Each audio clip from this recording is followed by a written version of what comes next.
them or we don't tag them. Like, that's embarrassing. Freaking rally to the ball and every get on. All right? Because we have to tackle with real football. It's not real football. You understand that? There's times where, like, we're standing in glue and they're just running away. And we're just doing this stuff. Carlsbad football's final phase in preparation for the regular season begins the first Monday of summer vacation. Let's bring it up. Let's go. Chstv on me. 1, 2, 3. Chstv! It is through this summer program that the players continue to condition themselves physically and mentally. The summer program is a 6-week program where we are here every morning for 2 hours training, lifting, running, working on football stuff. It is hard. Carlsbad alum, wide receiver coach, and Super Bowl champion Brett Swain tailored the saying, "Deep Waters," which has fueled and justified the team's work ethic over the years. Our team is not shy on confidence. We believe that anybody wants to play us. We believe the longer the game goes, the better team will win. If you're in a disagreement in shallow water, that's one thing. But when you take somebody out to the deep water and they can't put their feet down and they actually have to compete with you and there's nobody that's gonna save them or help them, that's where we feel like we excel. We feel like we're just built a little different. Maybe some people are scared of swimming in deep waters, but we're not. The summer program is made to be tough and to challenge the players. One such player, senior offensive tackle and captain Andrew Langer, will forever remember those tough days. Once a week you got Basswood, and then you get the beach workout once a summer, and those are always tough, but they're fun. It's a good way to get together as a team. The summer makes sure that the team faces its toughest battles before the season so that they're prepared to take their opponents into deep waters. Basswood, a hill 1,200 feet northeast of the football field, is the most notable opponent Lancers faced in the 5-week period. 1,000 to 2,000 yards worth of uphill sprints has definitely contributed to Carlsbad's success. Players also spend 10 to 15 Sundays, an hour a day, sprinting up the hill and the stairs across from the mall leading up to Hosp Grove. Of course, you also have on-field conditioning with sprints and drills that get progressively harder the more you do. Carlsbad also participates in Passing League, where they compete with other high schools throughout San Diego in 7-on-7 tournaments. What we call like friendly 7-on-7 competitions, and we get an opportunity to work on our skills against live competition, including the coveted Brave 8 Invitational at St. John Bosco High School in Santa Ana. Brave 8 Invitational is, an invitational for 8 teams to come out here, show what they got, win the championship out here in Bosco, and that's what we're here to do. But all of this pales in comparison to what they do in fall. Fall camp is really what matters. That's when we put pads on and we see who is aggressive, who's unafraid, who's put the work in the off season, changed their body to where now when they're out on the field, they are going to physically dominate people. January to July part is about physically training, mentally training. Once we get to August 1 and we start fall camp and the pads come on, all that's out the window. Now we're trying to win games and focus on physicality.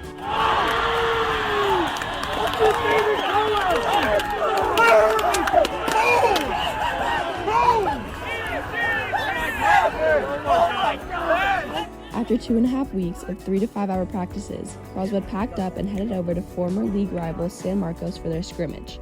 This gave players one last shot before the regular season to prove themselves. This is when we find out who's good. I'll give you some examples. 2 years ago, going into fall camp, we were unsure about Luke Forelli. The minute the pads came on, we realized he is not the problem. He's a very physical and aggressive player. Last year, another example, Ben Harris. We didn't know how physical he would be. So while we were training in the off season, he can run, he can lift, and it didn't take long for us to realize last year when they put on the pads, Ben Harris was a physical, tough dude, and it was awesome. This year in the fall, we'll see who the next Luke Forelli or Ben Harris is. I don't know, but we're gonna find out. Our goal for our players is for all of them to be great husbands and fathers and be mentally tough, because in life they don't always go how you want them to go. I think because they get bumps and bruises and they have to battle through that. It's not fun, it's hot, we're here a lot, and I think it just really, really weeds people out. That really develops the character, the integrity, the resiliency that our young men are gonna need in life. Forget football.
Welcome back to CHSTV Sports. Roy Kane here with my new partner, Luke Schultz, by my side. We're back and fired up.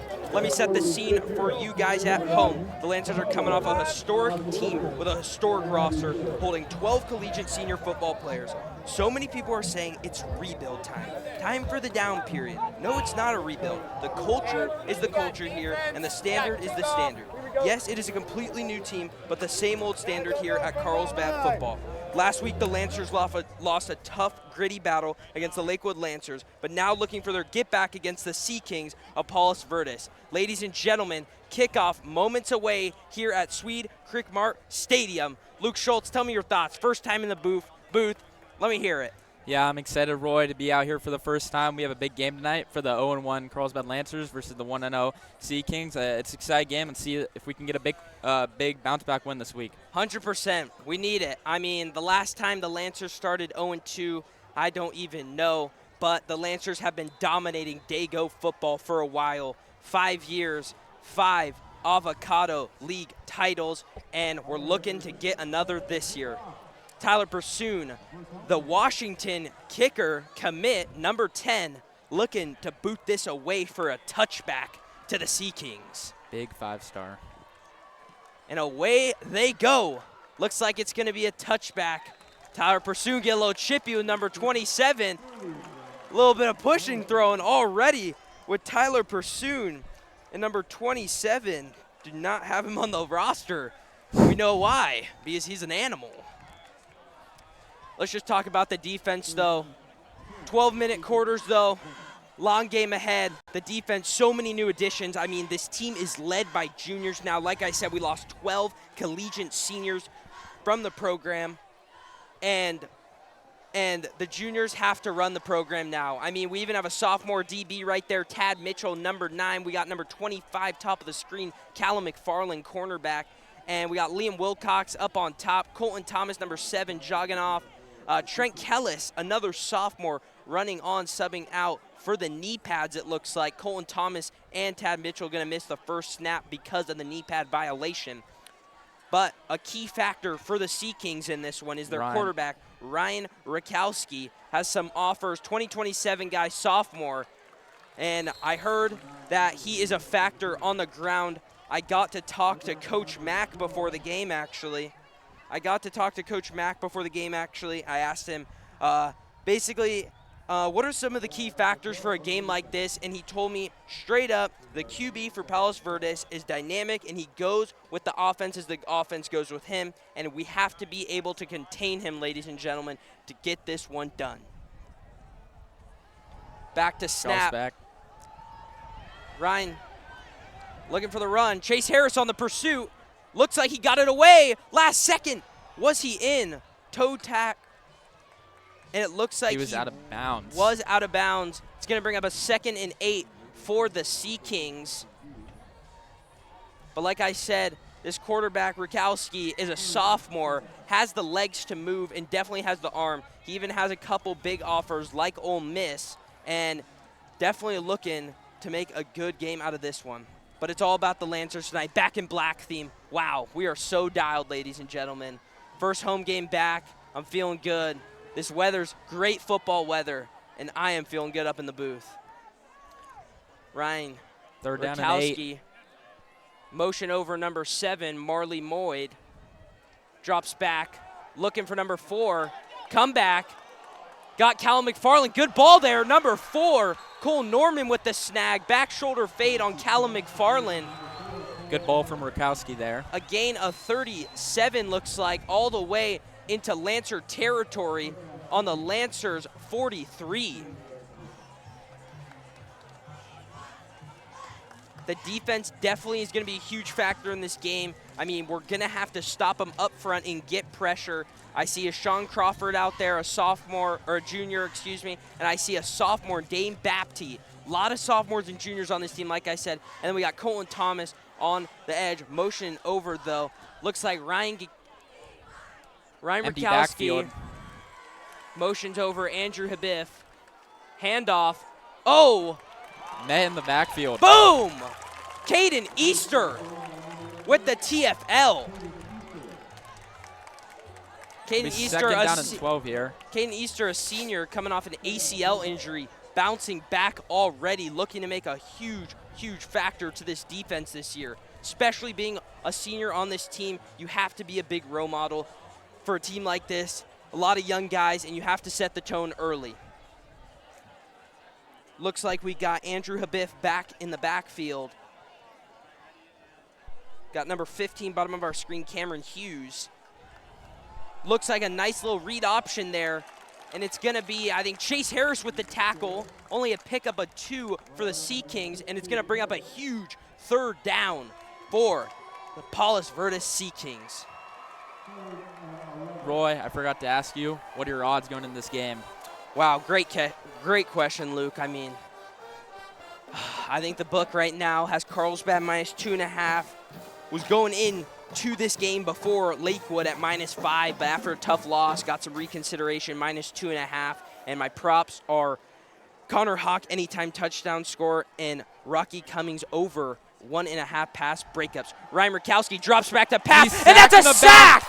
Colton Thomas and Rocky Cummings in the backfield for a big sack to bring up a 4th down for the Sea Kings. The crowd is amped, and the crowd is hyped. Big stop there for the Lancers. This game is going to be won on the defensive side, like I said before, and to get a big 3rd down stop there and to bring up 4th down is huge for the program. Looks like we have Ryan Pierce is here on for the punt. Looks like we have Ethan Meyerhoff in the backfield there to return, and I do not know who the one on the right is. Oh, Connor Hawk there. Oh, no. A muff punt. Muff punt by Connor Hawk there. Grabs it, though. Picks it up. 27 once again. Are we sure this guy's even on the roster? Very questionable. But now the offense comes out. Basically a completely new team. Let's start it off with our quarterback. Showed you guys what he had in his bag against Poway last year as he threw for 4 touchdowns, 200 yards. Had a great game in that Fog game, and now he's back. He did not shine the brightest in week 1 against Lakewood on the road, but he is going to shine tonight at home in the house. Eli McNeil, ladies and gentlemen, son of head coach McNeil, the junior. Eli holds a couple offers like Boise State and many more. We got Connor Hawk, bottom of your screen. Above him, Alex Park. Above him, Ethan Meyerhoff. And top of your screen, Jack Siegel. Looks like we have Jake Morrison in the backfield. Hands it off, checks it over to Ethan Meyerhoff with a little bit of a bubble screen there. Looks like he's going to pick up 3 for the Lancers offense. I think we're really going to have to get comfortable here, Luke, with plays like that. I think we're going to have to outcoach him tonight. And like I said, we don't have the type of team we had last year. I mean, we had a #1 quarterback in the nation, Julian Sand, who's at Ohio State right now. Big game tomorrow against Akron, actually. And just many other D1 talents, Wilson Freeney, SDSU. It's a completely new team, and I think it's all about energy, focus, and coaching this year. Eli McNeil, 5 wide, drops back, hits a little curl. Missed ball right there. Sets down. Wide sets up a 3rd and 6 right here. Wide right to Connor Hawk. Could not convert there. Brings up 3rd and 6, like Luke said. Definitely kind of a pass zone, pass opportunity right here. And like we were talking about earlier, and I'm breaking down right now, Palos Verdes, they're not the biggest team. But like I said, they hit. They're a little bit older, and they definitely know how to get dirty in the backfield. Pause. But we're all good. Eli McNeil, 1 in the backfield, 4 wide. Drops back, passes it. Jack Siegel could not convert. Right there. Going to bring up a 3 and out for the Lancers. Not what we'd like to see on the offensive side. The offense has been the struggles recently. Lakewood, we did not have the best outing. Eli McNeil threw 3 interceptions. The offense cannot really get it going. And starting running back Angel Ramos actually got injured. I do not think he is back tonight. But Jake Morrison will be filling his spot. But the offense definitely has to get it under control. It's not like last year. Like I said, we cannot just huck up the ball and hope someone blurs someone. You know, we're going to have to throw really good balls. I think the drags, the slants, we have to get those out quick, and we got to slam them in there. I mean, we cannot throw no lollipop balls in there. We have to get what we can get. Looks like a timeout for the Sea Kings, looks like. Gives us some time to think over what we're doing. 7 minutes, 39 seconds left in this first quarter. It's a defensive battle so far, Luke. Yeah, it is. Talk to me a little about what you saw in this first drive from the offense. Yeah, 2 3 and outs from both offenses. Eli obviously had a rough week last week against Lakewood, so we'll see if he'll be able to bounce back. So far, not too good, but we'll see down the line. I think he'll be able to start off better, and we'll see. I think for a guy like Eli, it's all about confidence. I mean, he has to go in there thinking that he can win a game like this. He can win every game. I mean, there should be zero doubt in his mind that he should be able to compete on a level like this. Low snap there. Tyler Pursoon boots it off, though. Looks like a little squabbly, but he's going to recovered by catch Evan it. Aguiar. Yeah, Evan Aguiar with the fair catch. And the Sea Kings are going to be setting up shop at their own 44. Good field position there to start for the Sea Kings. Let's see if Rakowski can do anything right here. They put together a pretty solid drive, the drive before this, and they got down there. Looks like, okay.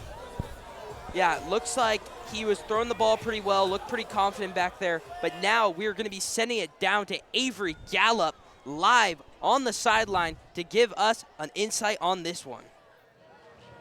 What's going on, Carlsbad fans? I'm Avery Gallup, and I'm so happy to be back on the sidelines with you guys for another great season. The loud crowd is definitely getting loud and is super excited to be back at home this week. Last week, Carlsbad took a loss 20-17 against Lakewood High School at their very first away game of the season. The Lancers are ready to turn it around tonight against Palos Verdes. I'll see you guys in a little bit down here with some interviews, and I'll see you guys very soon, so make sure you stay tuned. Thank you, Avery, for that one. 2nd down and 7 here on their 47. Ryan Murkowski got number 25, looks like, in the backfield. Jace DeMose takes it himself and looks like he's going to pick up a gain of 4. Sets up a big 3rd down here. Rocky Cummings and Chase Harris with the tackle there, but big 3rd down here for the Sea Kings. Brings up a 3rd and 3. The loud crowd is amped.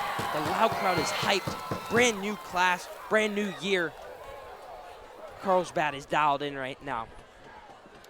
Let's talk about the cornerbacks, though. Bottom of your screen, Tad Mitchell, the transfer from St. John Bosco, the sophomore, in fact. And then top of your screen, his best man, Callum McFarland, the junior, both talking to numerous colleges right now and definitely looking to have a good game here. Ryan Rakowski, play action here. Drops back, looks for nobody. Has nobody. Scrambling, tossing it deep. Oh no, Callum McFarland broken coverage.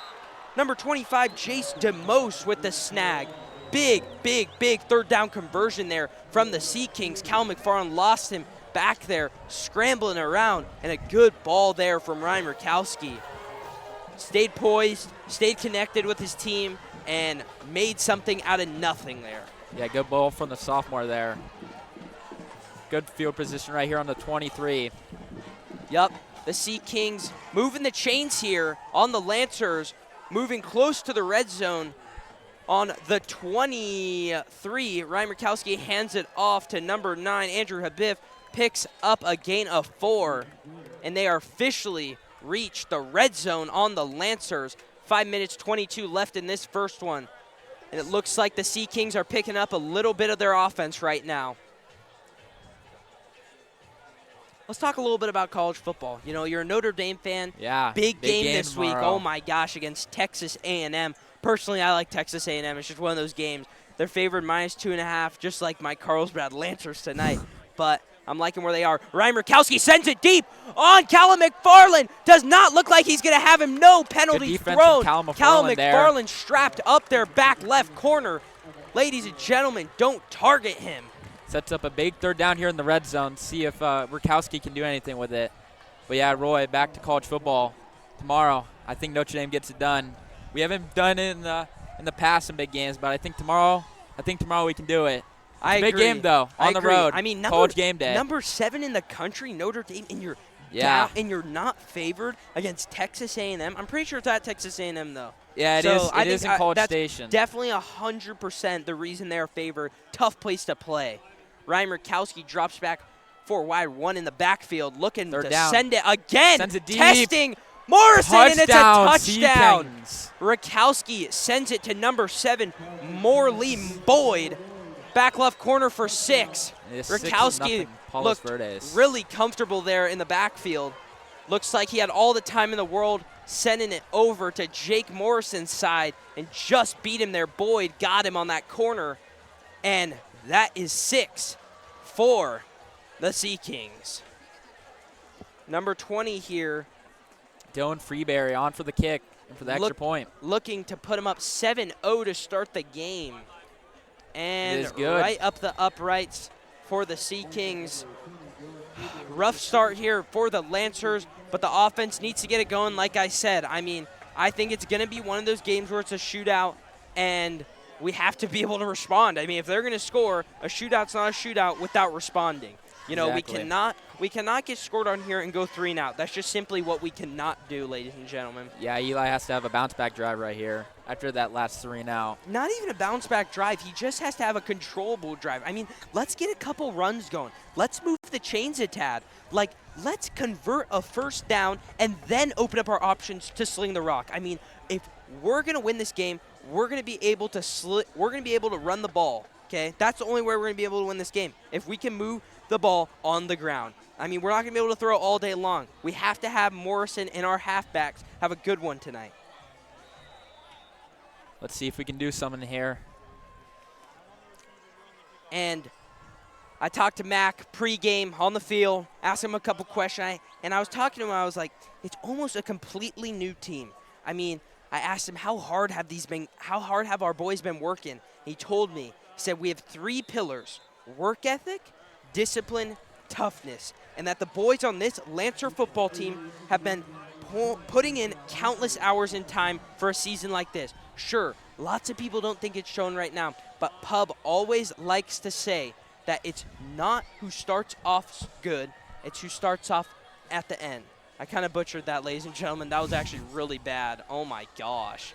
But I'm just going to put it in simpler words. Pub likes to say that it's whoever finishes the season, whoever gets that momentum going into the postseason, you know? First down and 10 here on their own 25. Hands off to Morrison.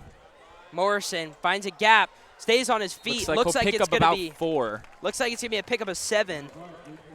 Brings up a 2nd and 3 for the Lancers. Like I said, though, we have to be able to move the rock on the ground to win this game. Yeah, we gotta make big things happen on the ground today after last week. 100%, 100%. I mean, no, but the thing about if Eli can clean up the picks, I think we should be good today. It's if we can get the ball just moving on the ground, it kind of just opens up the passing game. You know, it kind of sets off some pressure on them and kind of opens up some gaps, some routes. You know, people start playing a little more lenient if they're always run committing. That's what it's going to be. Morrison looks like we're in. Swings it left. Connor Hawk caught him there. Picks up the first down. Move the chains, ladies and gentlemen. Good ball there from Eli McNeil to Connor Hawk for the first down conversion. Good throw there from Eli. Definitely a good throw. The bubble screens are going to be where it's at tonight, ladies and gentlemen. Looks like Alex Park subbing in with Colton Thomas, the big tight end. Nope, excuse me, he's running off the field. First down and 10 on the 33.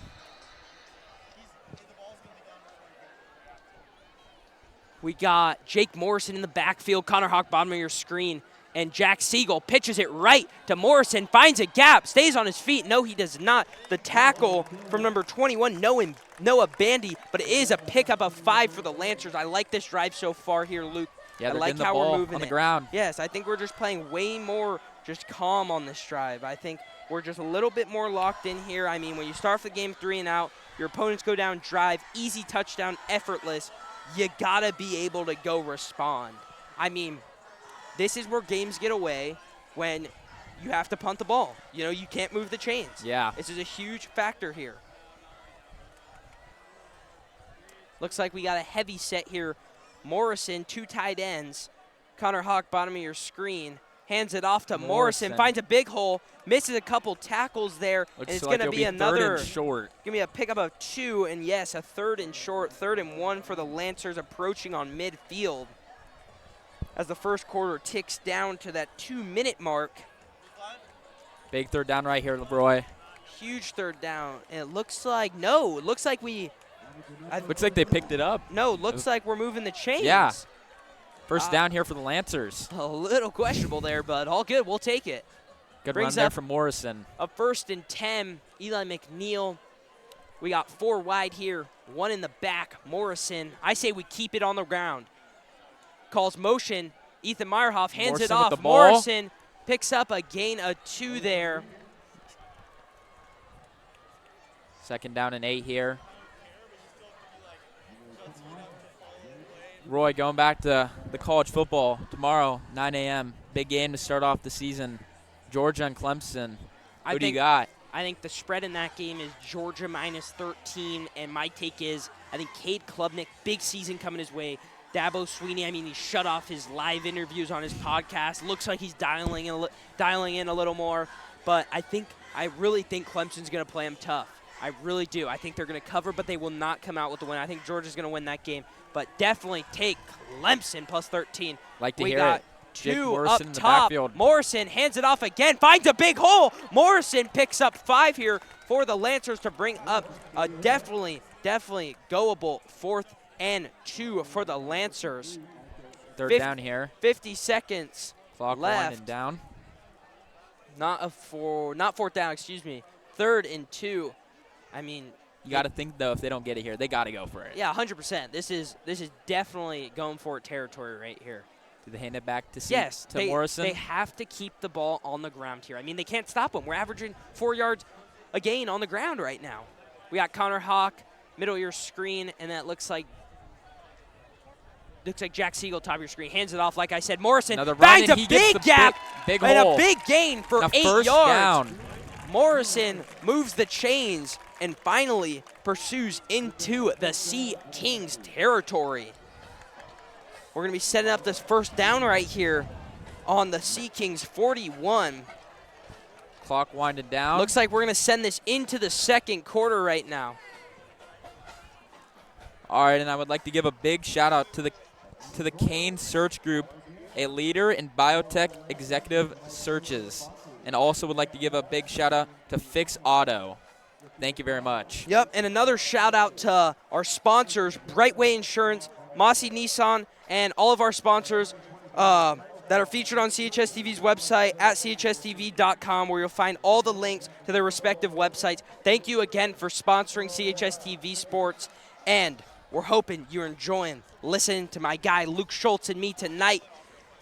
Getting ready for this 2nd quarter. The Lancers finally moving the chains a bit. Did not have a great first quarter there on the defensive side or offensive side. Looked a tad sloppy. I mean, and also the Sea Kings offense came out pretty loose, and they had pretty good poise there. I mean, Rakowski had a really good first quarter. I mean, he would, like I said, turn nothing into everything, scrambling around. Like I said, Coach Mack did say, we have to be able to contain this quarterback, and that's what we did not do in that first quarter, and he made the most out of it for 7 for the Sea Kings. Yeah, lots of good balls from Rakowski. But in now the first quarter. It looks like we got 3 Morrison wide in here. the backfield. Eli McNeil sends over Ethan Meyerhoff in motion, takes it back. Oh, broken He's coverage! going deep. Ladies and gentlemen, what's 5 + 1? 6, Touchdown, ladies and Carlsbad. gentlemen. 5 + 1 is 6. Eli McNeil with the big, deep ball to Jack Siegel, ladies and gentlemen. Broken coverage. Give me 6. Rain in the money, baby. Come on.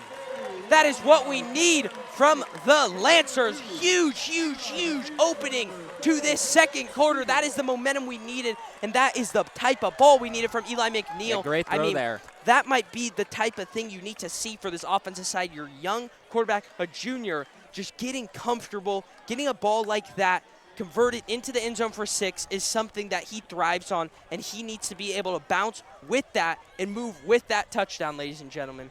Pursuing on for the extra point, and it is good. Tie game. 7-7, opening up the second quarter with a boom. Tyler Pursuit knocks it up in the uprights. Like Luke Schultz said, 7-7 in this one. Great drive is right. And the offense, what a drive. What a drive by the O-line. What a bounce back. Not even a bounce back, but what a drive by the O-line.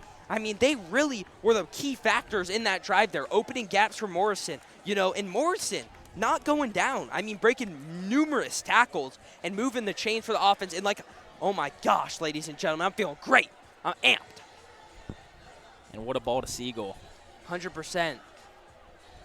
Never stopped his running motion. Caught him on the run. Perfect ball there from Eli McNeil to set up 6 for the Lancers.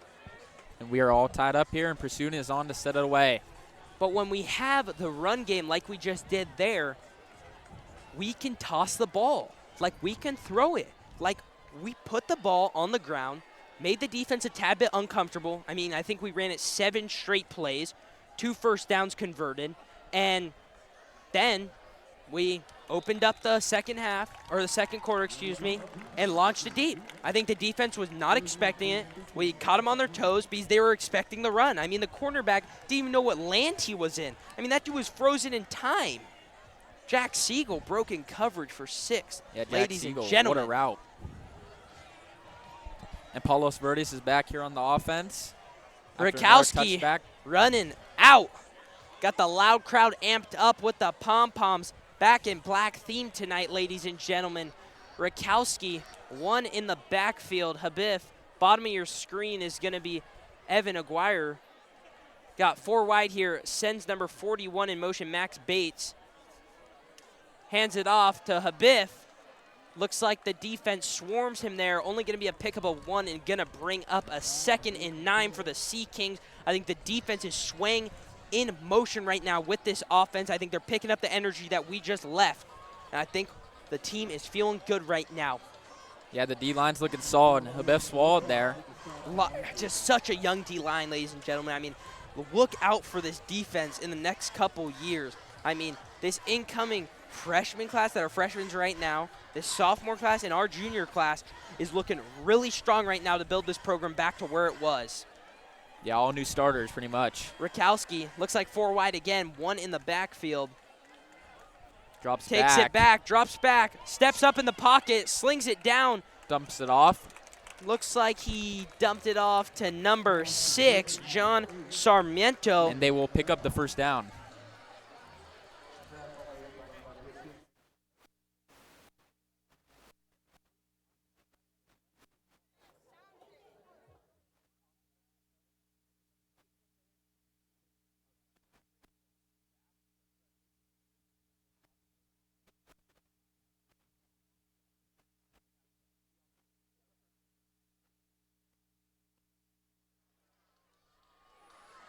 Rakowski, big first down here after moving the chains, steps back.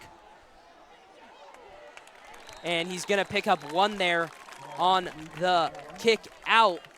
And ladies and gentlemen, we just saw the Miss Bree, our AD, carting off Rocky Cummings. I don't know if it's cramps. He's known for having some cramps, but let's hope it's nothing serious. They're doing a couple laps around the track, maybe calming him down. But, oh no, looks like they're stopping at the gate over there. Let's hope this is not serious, ladies and gentlemen. Our junior safety, one of my good buddies, Rocky Cummings, huge, huge part of this defense. We got 5 wide here for the Sea Kings. Rakowski sends number 16 in motion. Looks like he's going to keep it himself. A lot of green grass in front of him. A little hezzy stop there, and he's going to move the chains at a pickup of 20 as he points down the field. Approaching near Lancer territory, Rakowski is making some moves out here, Luke. Tell me, first impressions on this kid. I mean, 2027, year younger than us, played for the Trilly Boys 7-on-7 team, got some pretty big offers. What are your thoughts on him? Yeah, I mean, he's not really playing like a 2027. I mean, Coach Mack said he's quick, gets the ball out quick, and we're seeing it tonight. He's looking sharp to start out. He's not looking like a 2027. I mean, this guy's moving like an all-pro right now. Got 2 on the bottom of your screen, 1 on the top, 1 in the backfield. Rakowski back in shotgun, rolls out right, looking for the back fade. Oh, good ball there, intended for number 14, Ricky McCarthy. Excuse me, Cole Norman there on the comeback. Intended for Norman on Liam Wilcox, number 12, another senior to this team. Big second down here, Luke. Yeah, 2nd and 10 here on the 47. I mean, I really think the defense, and especially the DBs, are going to have to really dial in right now. Like, they're really going at us right now. They're trying to sling the ball to the outside. They're trying to get us on these comebacks, and I think we're really vulnerable right now, and we're taking the bait. And I think we have to stay down to our ground and play our levels. Rakowski, shotgun, low snap there, takes it back, hits a little shovel, back screen to number 25. Pick up Jace Demos for 8. Sets up a big 3rd down here. Big 3rd down is right. Good little halfback screen there from Rakowski and the Sea Kings. Oh, did not move the chains as much as I thought. This is a huge 3rd down, actually. 3rd and 4, but assuming if they do not convert here, they will be going for it. It's at that position in the field where you got to go for it. Rakowski comfortable back there in shotgun. Bottom of our screen there, Evan Aguirre. Rakowski. Oh, low snap there. Snap. Looks like there might have been a false start, but Caden Easter in the backfield for the sack.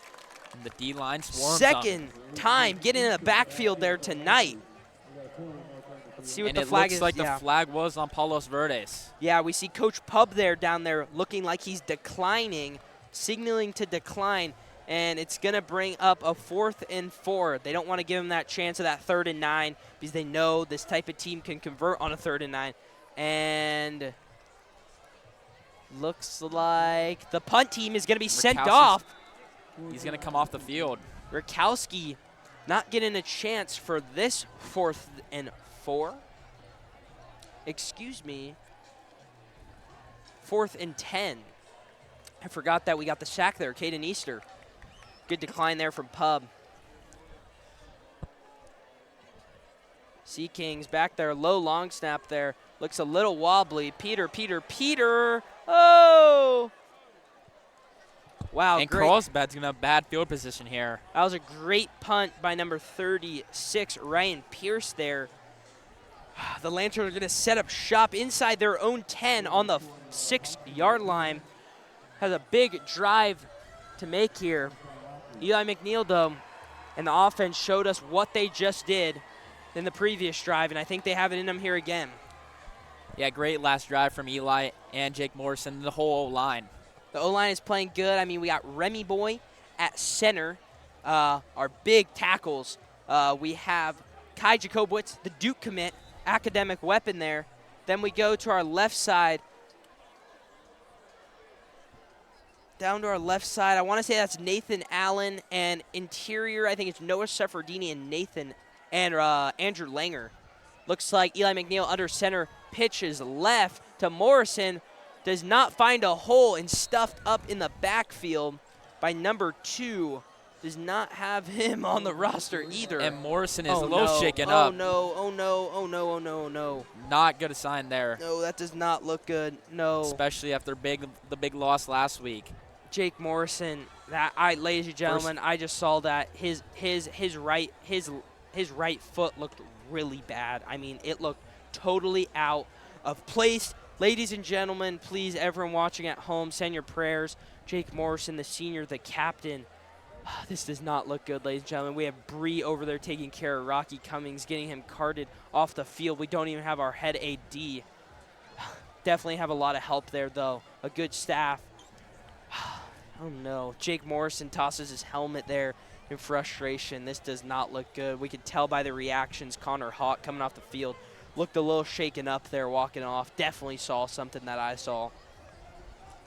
Oh, yeah, no. not good, especially after Angel Ramos last week went down with an injury. Now Jake Morrison looking a little shaken up after that one. I mean, an injury like this opens up the halfback room to a guy like Chase Harris. I mean, Jaden Lins is going to go out there to stud juniors. Oh, no. Yep.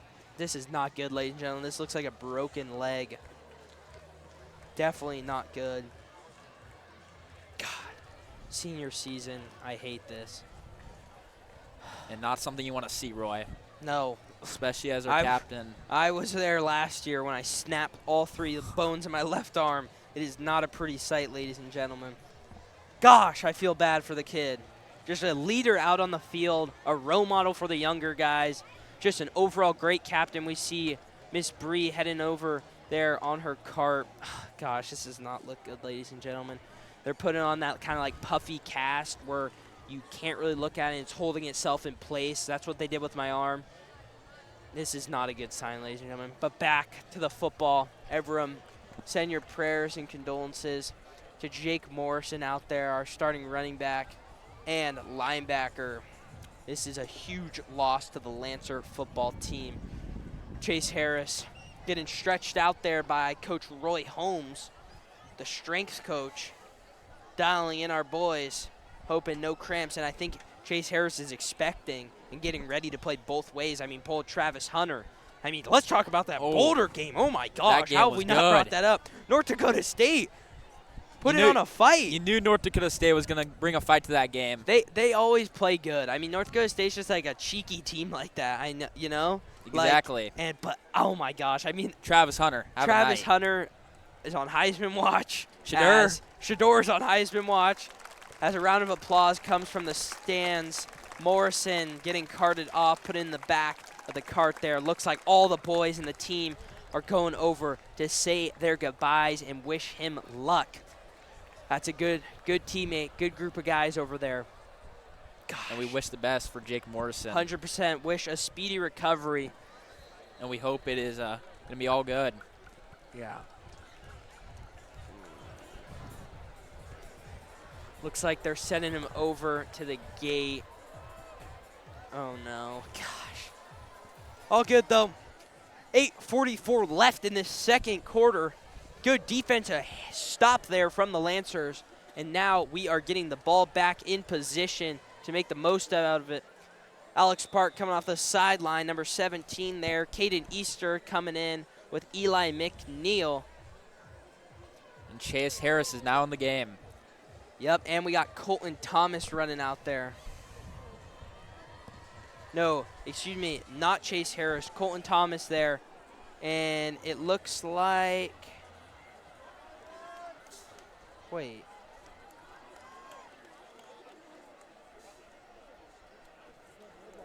Takes it back. Kicks it over to Ethan Meyerhoff. Excuse me, ladies and gentlemen. Oh my gosh, I think we've been talking about the wrong guy the whole entire time. That was not Jake Morrison. Jake Morrison is in the backfield. I saw his build and I was like, that is Jake Morrison, in fact. Now I'm unsure of who this player is in the back of the car. Excuse me. Wow. Oh my God, I mean, he looked like a pretty big guy. I can't even put my finger on him. Well, whoever it is, we're wishing you the best. 100%. Until we get the name of you, we are wishing you the best. Looks like we got 5 wide here. Eli McNeil back in shotgun. Brings up a 3rd and 8 for the Lancers. Drops back. Looks like finds Ethan Meyerhoff on that little drag across the middle. Does not pick up any. In fact, stopped on the line of scrimmage. Brings up a 4th and 9. The punting unit is being sent out. Tyler Pursuit gonna need a big kick. Yeah, there he is. Bottom of the screen, Jake Morrison jogging off. Oh my gosh, ladies and gentlemen. I gave, if the Morrison family is tuning in, I gave you guys a scare. I am so sorry. Wow. I mean, tell me he looked like Morrison. Exactly like same exact outfit, same exact drip, same exact build. Colton Thomas back to snap. Pretty good snap there. Pursuit got it off there. Boom! Oh my gosh! Stare him down! Ethan Meyerhoff, the junior, sending the boomstick. Next time, fair catch that, buddy. What a hit there from Ethan Meyerhoff. Oh my gosh, needed one of those.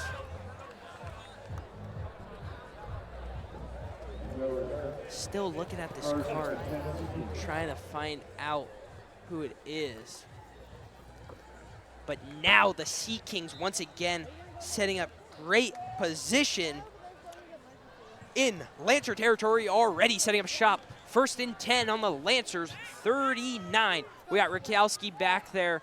Looks like Habib in the backfield. Handoff to Habib. Does not find a spot. Colin Thomas blown up in the backfield. Swallowed. And Chase Harris, a swarm of Lancers in the backfield for a TFL. Brings up a 2nd and 11 for the Sea Kings. The defense looks amped up right now. Looks like we're dominating the side of the defensive line and offensive line. The trenches, like people say. Carlsbad looks very confident down there. Rakowski back in shotgun again. Habib in the backfield. Takes it back. Play action. Steps back. Looks it. Slings it deep. Number 8 on Tad Mitchell. Not today. That is Straps. Ball intended for number 8. Joey Kayoma. Tad Mitchell said not today. Do not test the fade ball. Yeah, Rakowski got hit big there. Yeah, Rakowski was waiting a little. I mean, dude, waiting for the boom to come to him. Good defense there from Tad Mitchell. Sets up a big 3rd down. 3rd and 11 here for the Sea Kings. The defense is coming alive right now in the 2nd quarter. Let's see if the D-line can get to Rakowski again. Rakowski, bottom of our screen. Bottom of our screen was Will Zane. Looks like he's going to take it himself. Not anywhere to go. Big loss there from the Sea Kings. And it looks like we're going to set up a huge 4th and 14. Assuming... Looks like Rakowski's going to come off the field. No, I think he's going to stay on the field. I mean, this is... Nope. Yep, he's going to stay off. I mean, they're in the position to go for it. I mean... But I think they trust their punter's ability. Number 36, Ryan Pierce, to try to pin him deep here. Ethan Meyerhoff coming off the big hit. And now back to return for the Lancers. 7-7, 6 minutes left in this half. Great drive from the defense right there. Yeah, definitely. Great stand. 3 and out. Great stand by the defense. Looks like there's going to be a timeout on the field for the Sea Kings. Gosh, I need some inside information on who that is down there in the cart.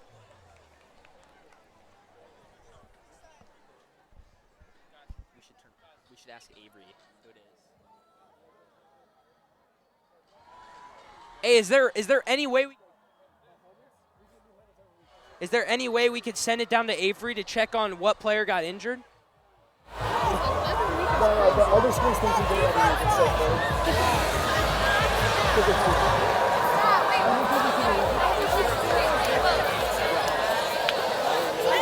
Carlsbad is so big.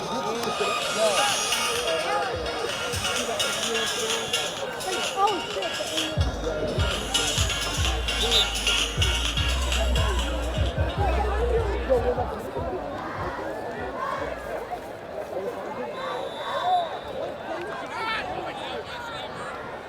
Hey!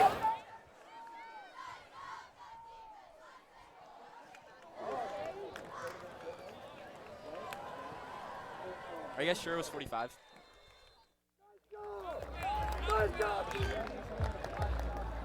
Okay, we just got some information from the crew behind CHSTV Sports live streams that it was number 45.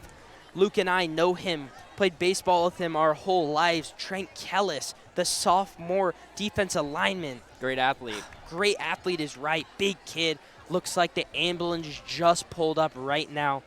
This does not look good, ladies and gentlemen. Yeah, we are wishing the best for the Kellis family. 100%. We know their dad, passionate Carlsbad fan, loves the game and loves to come out here and support. But now, Eli McNeil getting another chance. We got 4 wide here, 1 in the back. Looks like Chase Harris in the backfield. Eli McNeil in shotgun kicks it over to Ethan Meyerhoff. Getting a lot of good reps, finds a room. Oh, and he stays on his feet, ladies and gentlemen. The Sea Kings cannot take him down for a big pickup of 35 yards. Ethan Meyerhoff having a game tonight, ladies and gentlemen. Move the chains. found that gap and took it. Coach Mack told him in the Lakewood game on one of his big kick returns, he said, right when you see that gap, hit it. And right there, Ethan Meyerhoff hit the gap and took away. You're talking about two sides of the ball. Impressive. Yeah, Ethan Meyerhoff, Travis Hunter out there. Oh, we get a little better shot at Trent Kellis as the cart. Can't see him on your guys' screen, but we can see him on ours. Bunch formation, Eli McNeil hands it off to Chase Harris, finds a gap, picks up 4 for the Lancers to set up a 2nd and 6. Big drive for the Lancers here. What are you looking to see here from this drive here? Like, what do you want to see out of this offense here? I want to see a touchdown. I want to see a lead. 100%. Man, let's see if Eli can replicate what he did to that throw to Jack Siegel. Yes. We got Eli McNeil in shotgun. Chase Harris moved over to that left side. Jack Siegel, bottom of your screen, found him on that out route. Oh, almost had him miss there. Number 27, though, this little reckless demon, not even on our roster sheet, just having a day on special teams and on the defensive side. Yeah, he's everywhere. Jack Siegel, though, just so close from breaking that tackle. He would have had so much green grass in front of him and maybe could have got 6 out of it. But now sets up a gritty, needy 3rd and 3 for the Lancers, approaching near the Sea Kings territory. We got Eli McNeil heading up under center, 4 wide. Chase Harris in the backfield. Oh, bubble screen there. Jack Siegel. Oh my gosh, broken pass. Room service, ladies and gentlemen. Connor Hawk down there, but a huge pickup all the way to the 4-yard line. A little bit of a flea flicker type play there. Jack Siegel showing off his arm. Kicks it all the way down. Now we're going to send it down to Avery live to give us an update on how the boys are doing. What's up, Carlsbad fans? I'm here with Adam Kalini, a varsity football player. So, Adam, you are out due to an injury right now. Can you tell everyone what's your position? I play defensive end. Yeah. That's awesome. So we are tied 7-7 right now, and we just had an insane play by Connor. Can you tell us how you think that your team's mindset is going to be to take this win tonight? Yeah, so obviously Palos Verdes is a really good team, and I know that whoever stays more disciplined throughout this game is going to come on top. I just know that all these guys want to get their assignments done. All these guys just need to lock in. I've got a lot of faith in these guys to stay motivated, stay in the game, and just to pull this one out with a win. Yeah, we're super excited to see the outcome of the game, and we wish you luck and healing with your injury, and we hope to see you back on the field very soon. Thank you so much, and I'm going to send it back to Luke and Roy back in the booth. Thank you, Avery, for that interview. Adam Kalini, ASB member right there, big senior. Unfortunate injury right there. But now, 2nd and goal for the Lancers. Going to be a timeout on the Sea Kings. Lancers get some time to look over. Connor Hawk looks a little bit frustrated. I'm feeling a blur here. I mean, let's test the DBs, Luke. Talk to me. How are we feeling? I say we have to. We got to toss one up. You know, we got to let our wide receivers go try to make a play. Yeah, honestly, since the first drive, Eli's been slinging it well. O-line's been helping out. Dude, the play calling. I mean, we're just running really good plays right now, and we're keeping the defense on their toes. And right when they settle down, we take advantage of it. I mean, just like that. They're all settled down. We pull out a trick play. Sends it deep for 45 yards, all the way into the 10-yard line. Yeah, we're moving the ball really well right now. Let's see if we can pick up 6 right here.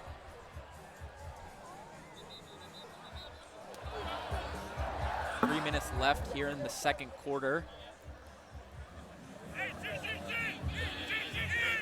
The offense strutting out there. 2nd and goal on the Sea Kings 8-yard line. We got 4 wide here. Yeah, 4 wide here. For the Lancers, got Chase Harris, backfield. Connor Hawk, bottom of your screen. That's who we want to watch. Bottom of the screen here, Connor Hawk. Top of your screen looks like Jack Siegel. Below him, Ethan Meyerhoff. Hands it off to Chase Harris. Finds a hole, pushes his way all the way to the 2-yard line for the Lancers. Chase Harris making the most out of that. Now it brings up a huge third down here. Keenan Riddle, number 23, fullback, subbing in with Caden Easter, Colton Thomas. Looks like we're sending out the big guys here. Might be pounding this one in. What do you think's going to happen here, Luke? I think they get it. I think they pound the rock back up the middle, and I think we get 6 right here.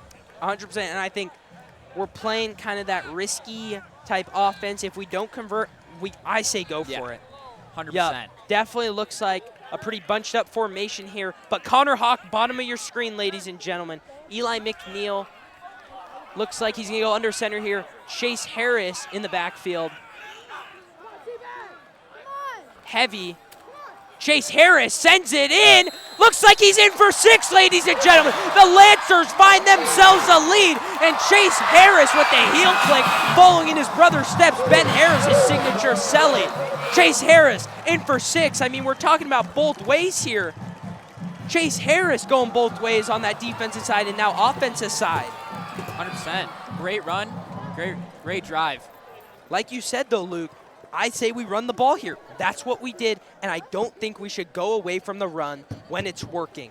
3rd and 2, they're not going to stop us. Might as well send in a heavy set there, hand it off to Chase Harris, and dive in for 6, ladies and gentlemen. Tyler Pursoon back to kick to make it 14-7.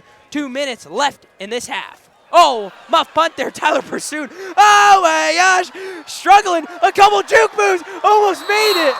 Ladies and gentlemen, the muff snap, Tyler Pursoon almost got shifty for the 2-point conversion. But oh my gosh, dude, we cannot have something like that. Those mistakes. Like last game, Lakewood, we lost by 3. You know what happened? A field goal was blocked. That could have been sent into overtime. That could have gave us a shot to win.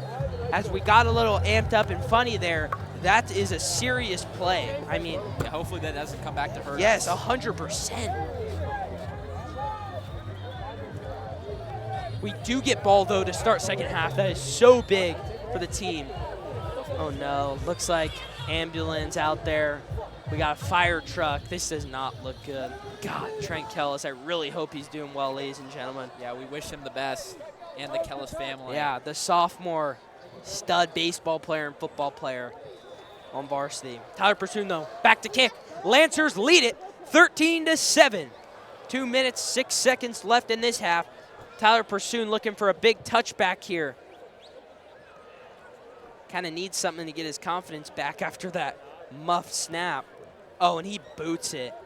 Back of the end zone. Great ball right there. Good night. Oh. A little scrappy right there. Yeah, a little scrappy. The boy's getting chippy.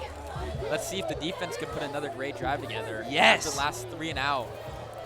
The Sea Kings set up shop, though, at their own 20. 1st and 10 after the touchback from Tyler Pursoon.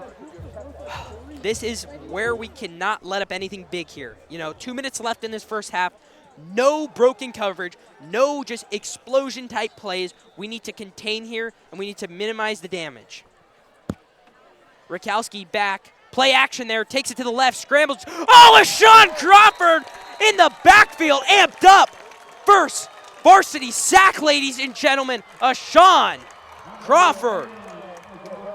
What a play there from Ashawn. Liam Wilcox amping up the crowd. And a big sack there. Brings up a 2nd and 15. Talk about it. Yeah, big loss there. Rakowski had some room, but Ashawn, great sack. Now 2nd and 15 with the clock winding down here in the 2nd quarter. Ashawn just has that speed where if you try to get out to the edge, he's not going to let you. Handoff to Habif. Finds a gap. Looks like he's going to be stood up by the defense. Met at the gap is right. Jake Morrison, the man we thought got injured, making plays. Only a pickup of 1 for the Sea Kings. Yeah, 100%. Just got some insight down there from Mr. Schaefer. Looks like the line is getting a little fatigued there from the Sea Kings. 100%. They're just playing a little lackadaisical, and I think they need to get it together, get the water out there. Yeah. I mean, the water boy on the Sea Kings is slacking. Your big old line needs some water, big guy. Might want to pick up your feet. Yeah, Carlsbad's D-line is just running through him right now. Gosh, this amps me up when we have our defense going. Defense is going to win these type of games. Yeah, big third down. If they can get a stop, get the ball back. It's 1 minute left. Gosh, I love Friday Night Lights, ladies and gentlemen. Yeah, it's good to be back. So good to be back. Under the lights. Beautiful sky out tonight. Sweet Crickmart Stadium. And college and NFL Wow. is coming Oh up. my gosh, ladies and gentlemen. This might be the best time of the year. We have a good time of baseball right now. Good MLB. We just wrapped up the NCAA championships for baseball. And then we move into the best time of the year. Friday Night Lights. College football, NFL, fantasy football. Oh my gosh, this does not get any better, ladies and gentlemen. This is my happy place. Really. If I wasn't having to worry about an AP environmental science quiz every other class, I'd be even more hyped. Rakowski back, 4 wide, steps back. Looks like he's going to step up in the pocket, sling it, lob up to number 11. Oh, and he converts it.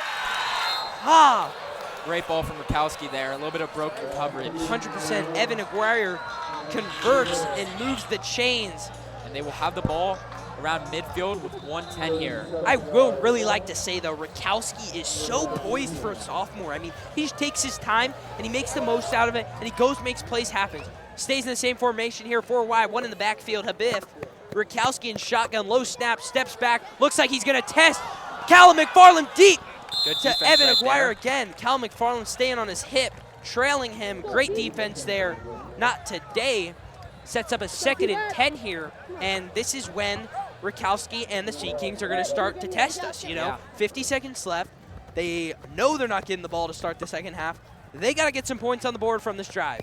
And the defense cannot let it happen, and that play cannot be let up there by Chase Harris. Kind of dumped that one over the middle, but I will have to say that was partially and mostly the defensive line's fault. Could not get him inside, could not kind of fill him towards the middle. Looks like we kind of split up in our gaps and let him set up and just launch it. 4 wide, once again, 1 in the backfield. Habif, Rakowski steps back. Looks like he's going to send it to the outside, number 7. Looks like he did not get out of bounds. The clock is going to be running. Good tackle there from Nixon Gutridge. First time calling his name tonight, ladies and gentlemen. Coach Guts, the linebacker coach, younger son, the senior baller. It looks like Palos Verdes took their last time out here in the first half. Yep. Roy, what are we thinking here? I mean, we got 37 seconds left in this half. Third down. Third down, 3rd and 4. It's 2 more plays. You know, this is 4 down territory right here. 100%. The Sea Kings, they're looking to test us deep. I mean, they've tried Callum McFarland. They've tried Tad Mitchell. And they've also got him a lot on these comebacks. But I don't think this is the type of time to run a comeback. Even if it's a deep 20-yard comeback, I think they're going to try for maybe a deep kind of PA cross across the middle and find a wide receiver to move the chains and then set up probably 15 seconds left for a touchdown. Or they'll send it deep. 4 wide receivers out there. Nope, looks like 3 wide receivers out there for the Sea Kings. Habif in the backfield. Rakowski steps back in shotgun. Play action. Steps up. Looks like there's a flag on the play. Makes a man miss. Rakowski met. Chase Harris. They are going to say they're moving the chains. And there is a penalty on the play. Looks like the head ref was trying to get this going. I mean, calm down. Check your corners, buddy. We got a flag out. Oh, they're waving off the flag. Oh, no flag. Does that mean the clock? Wow. No way they stopped the clock the there. clock, That yeah. is ridiculous. See frustration from the Lancers coaching staff on the sideline there. Oh, no. What pandemonium going into the second half. Get under control. 2nd down here. 25 seconds left. Rakowski taking his time, get in the water, you know, meeting over there with the head coach, talking through it. 2nd and 10 for the Sea Kings on the Lancer 30, approaching near the red zone. Got to make something happen quick. 25.6 seconds left in this first half. Let's see if the D-line can get to Rakowski here. We got 3 wide here. We got a tight end there in Habif in the backfield. Shotgun. Rakowski steps back. Looks like Liam Wilcox sending it all the way in pursuit. Great move there and blitz from Liam Wilcox, the senior, number 12, getting in the backfield and slowing this QB down, this young gun. I mean, big 3rd and 12 now. What do you think they're going to do? Well, 17 seconds left. Rakowski's looking like he's pretty comfortable with the deep ball. Our cornerbacks are playing good. Talk me through it. Yeah, Rakowski, he looks comfortable, but he has nowhere to throw right now. His O-line not doing too well for him. D-line's definitely getting there, and everyone's strapped there. Dude, not much he had to do. The defense is strapping right now. I mean, we're putting him in a little baby seat and putting on their seatbelt for a road trip. Rakowski Big back, 3rd down. Four wide, ladies and gentlemen. Habif in the backfield. Another shotgun snap. Steps up in the pocket, looking for anybody, pointing up, and it looks like he's gonna find no. Pass intended to number 11, Aguirre. One of his favorite targets tonight, Rakowski. Could not find him, though. It's going to bring up a 4th and 13. Looks like the kicking unit is going to come out with 7.7 seconds left. This is a pretty big kick for high school football. I mean, we're pretty lucky with our kicker, Tyler Pursume. 5-star. 5-star kicker on a 6-star commit. board. Washington commit to my Huskies. Wow, go Dogs. I mean, everyone's writing us off right now. Jed Fish is going to bring the standard and continue it to Husky football. I actually translate Husky football right now to the Lancer football team. I mean, we have had just generational type talents on this program, and everyone's like, oh, they're going to be bad. They're going to take a big step down. But no, it's all about the standard and the culture at the program. It's if they can keep it going, keep the momentum moving, and keep that team really right to the boundaries. Exactly. And I feel like the Lancer team is doing that, and my Huskies are going to do that this year with Will Rogers at QB.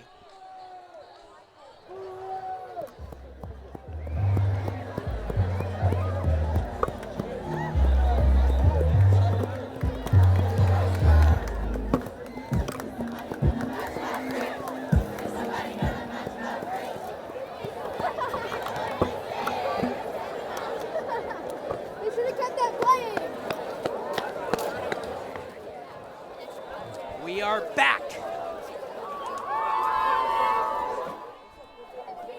The Sea Kings with a huge kick here. Sends it off. Does not look like it has the legs. Not good. Wide left there. Good stand there from the Lancers. And the Lancers going to have a lead going into this half and With ball. receiving the ball. Wow.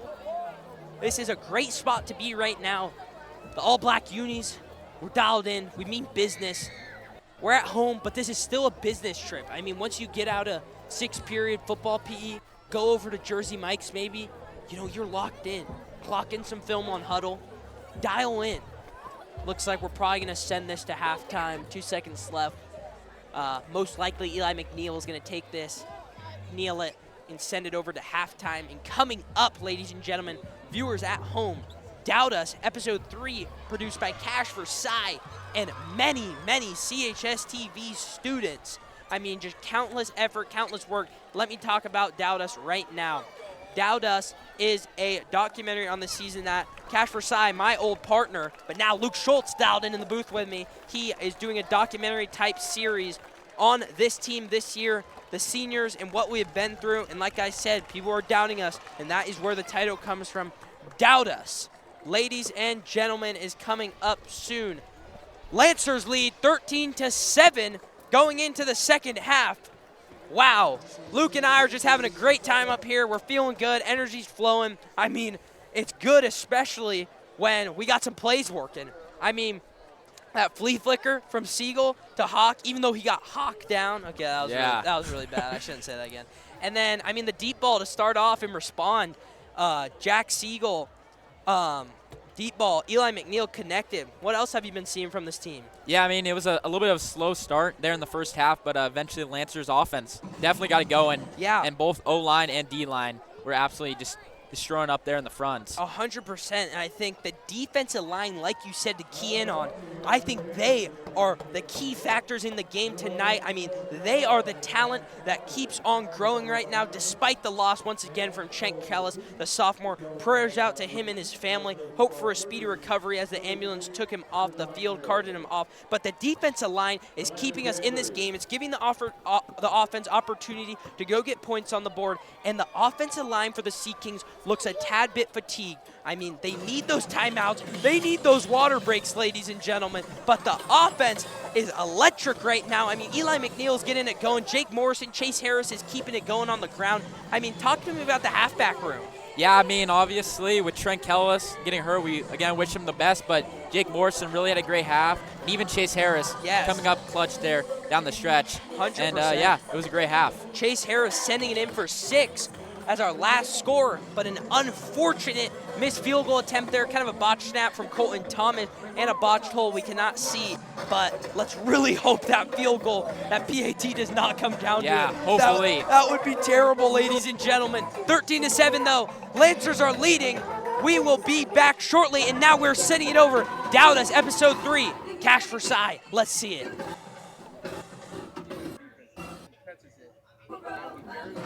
Or we don't tag them. Rally to the ball. Right? We have to tackle with them. Understand that? There's times where like we're standing in glue and they're just running away. And we're just doing this.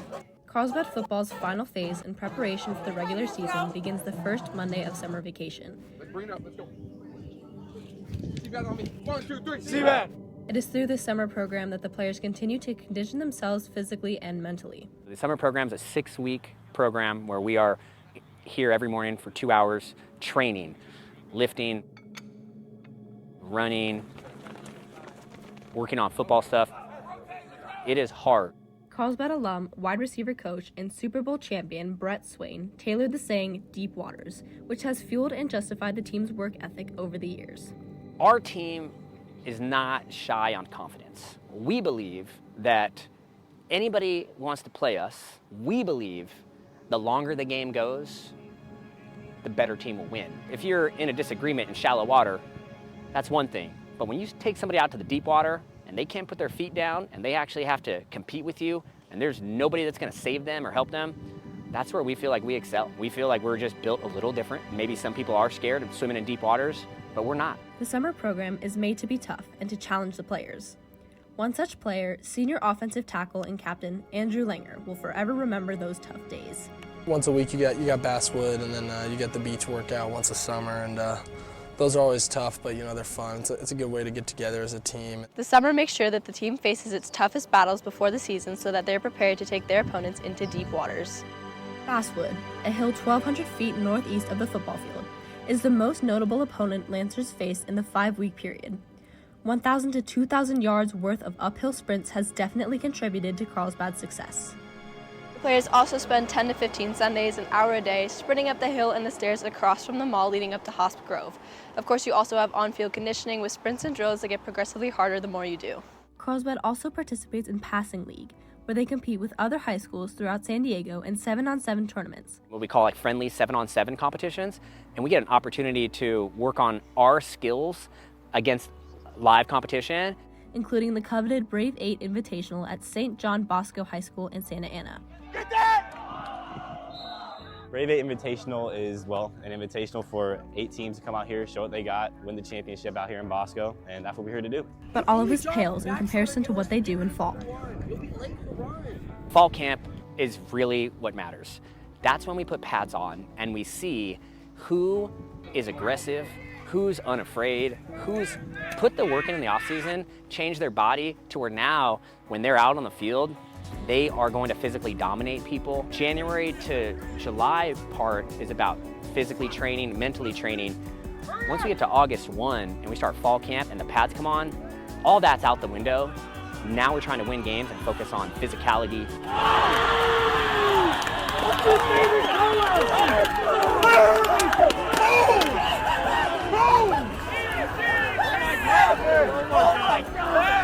After 2.5 weeks of 3 to 5 hour practices, Carlsbad packed up and headed over to former league rival San Marcos for their scrimmage. This gave players one last shot before the regular season to prove themselves. This is when we find out who's good. I'll give you some examples. 2 years ago, going into fall camp, we were unsure about Luke Forelli. The minute the pads came on, we realized he is not the problem. He's a very physical and aggressive player. Last year, another example, Ben Harris. We didn't know how physical he would be. So while we were training in the offseason, he can run, he can lift, and it didn't take long for for us to realize last year when they put on the pads, Ben Harris was a physical, tough dude, and it was awesome. This year in the fall, we'll see who the next Luke Ferrelli or Ben Harris is. I don't know, but we're gonna find out. Our goal for our players is for all of them to be great husbands and fathers and be mentally tough, because in life they don't always go how you want them to go. I think because they get bumps and bruises and they have to battle through that. It's not fun, it's hot, we're here a lot, and I think it just really, really weeds people out.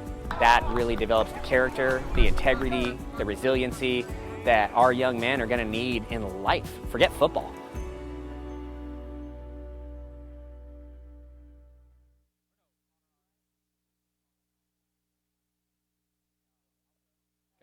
Intro.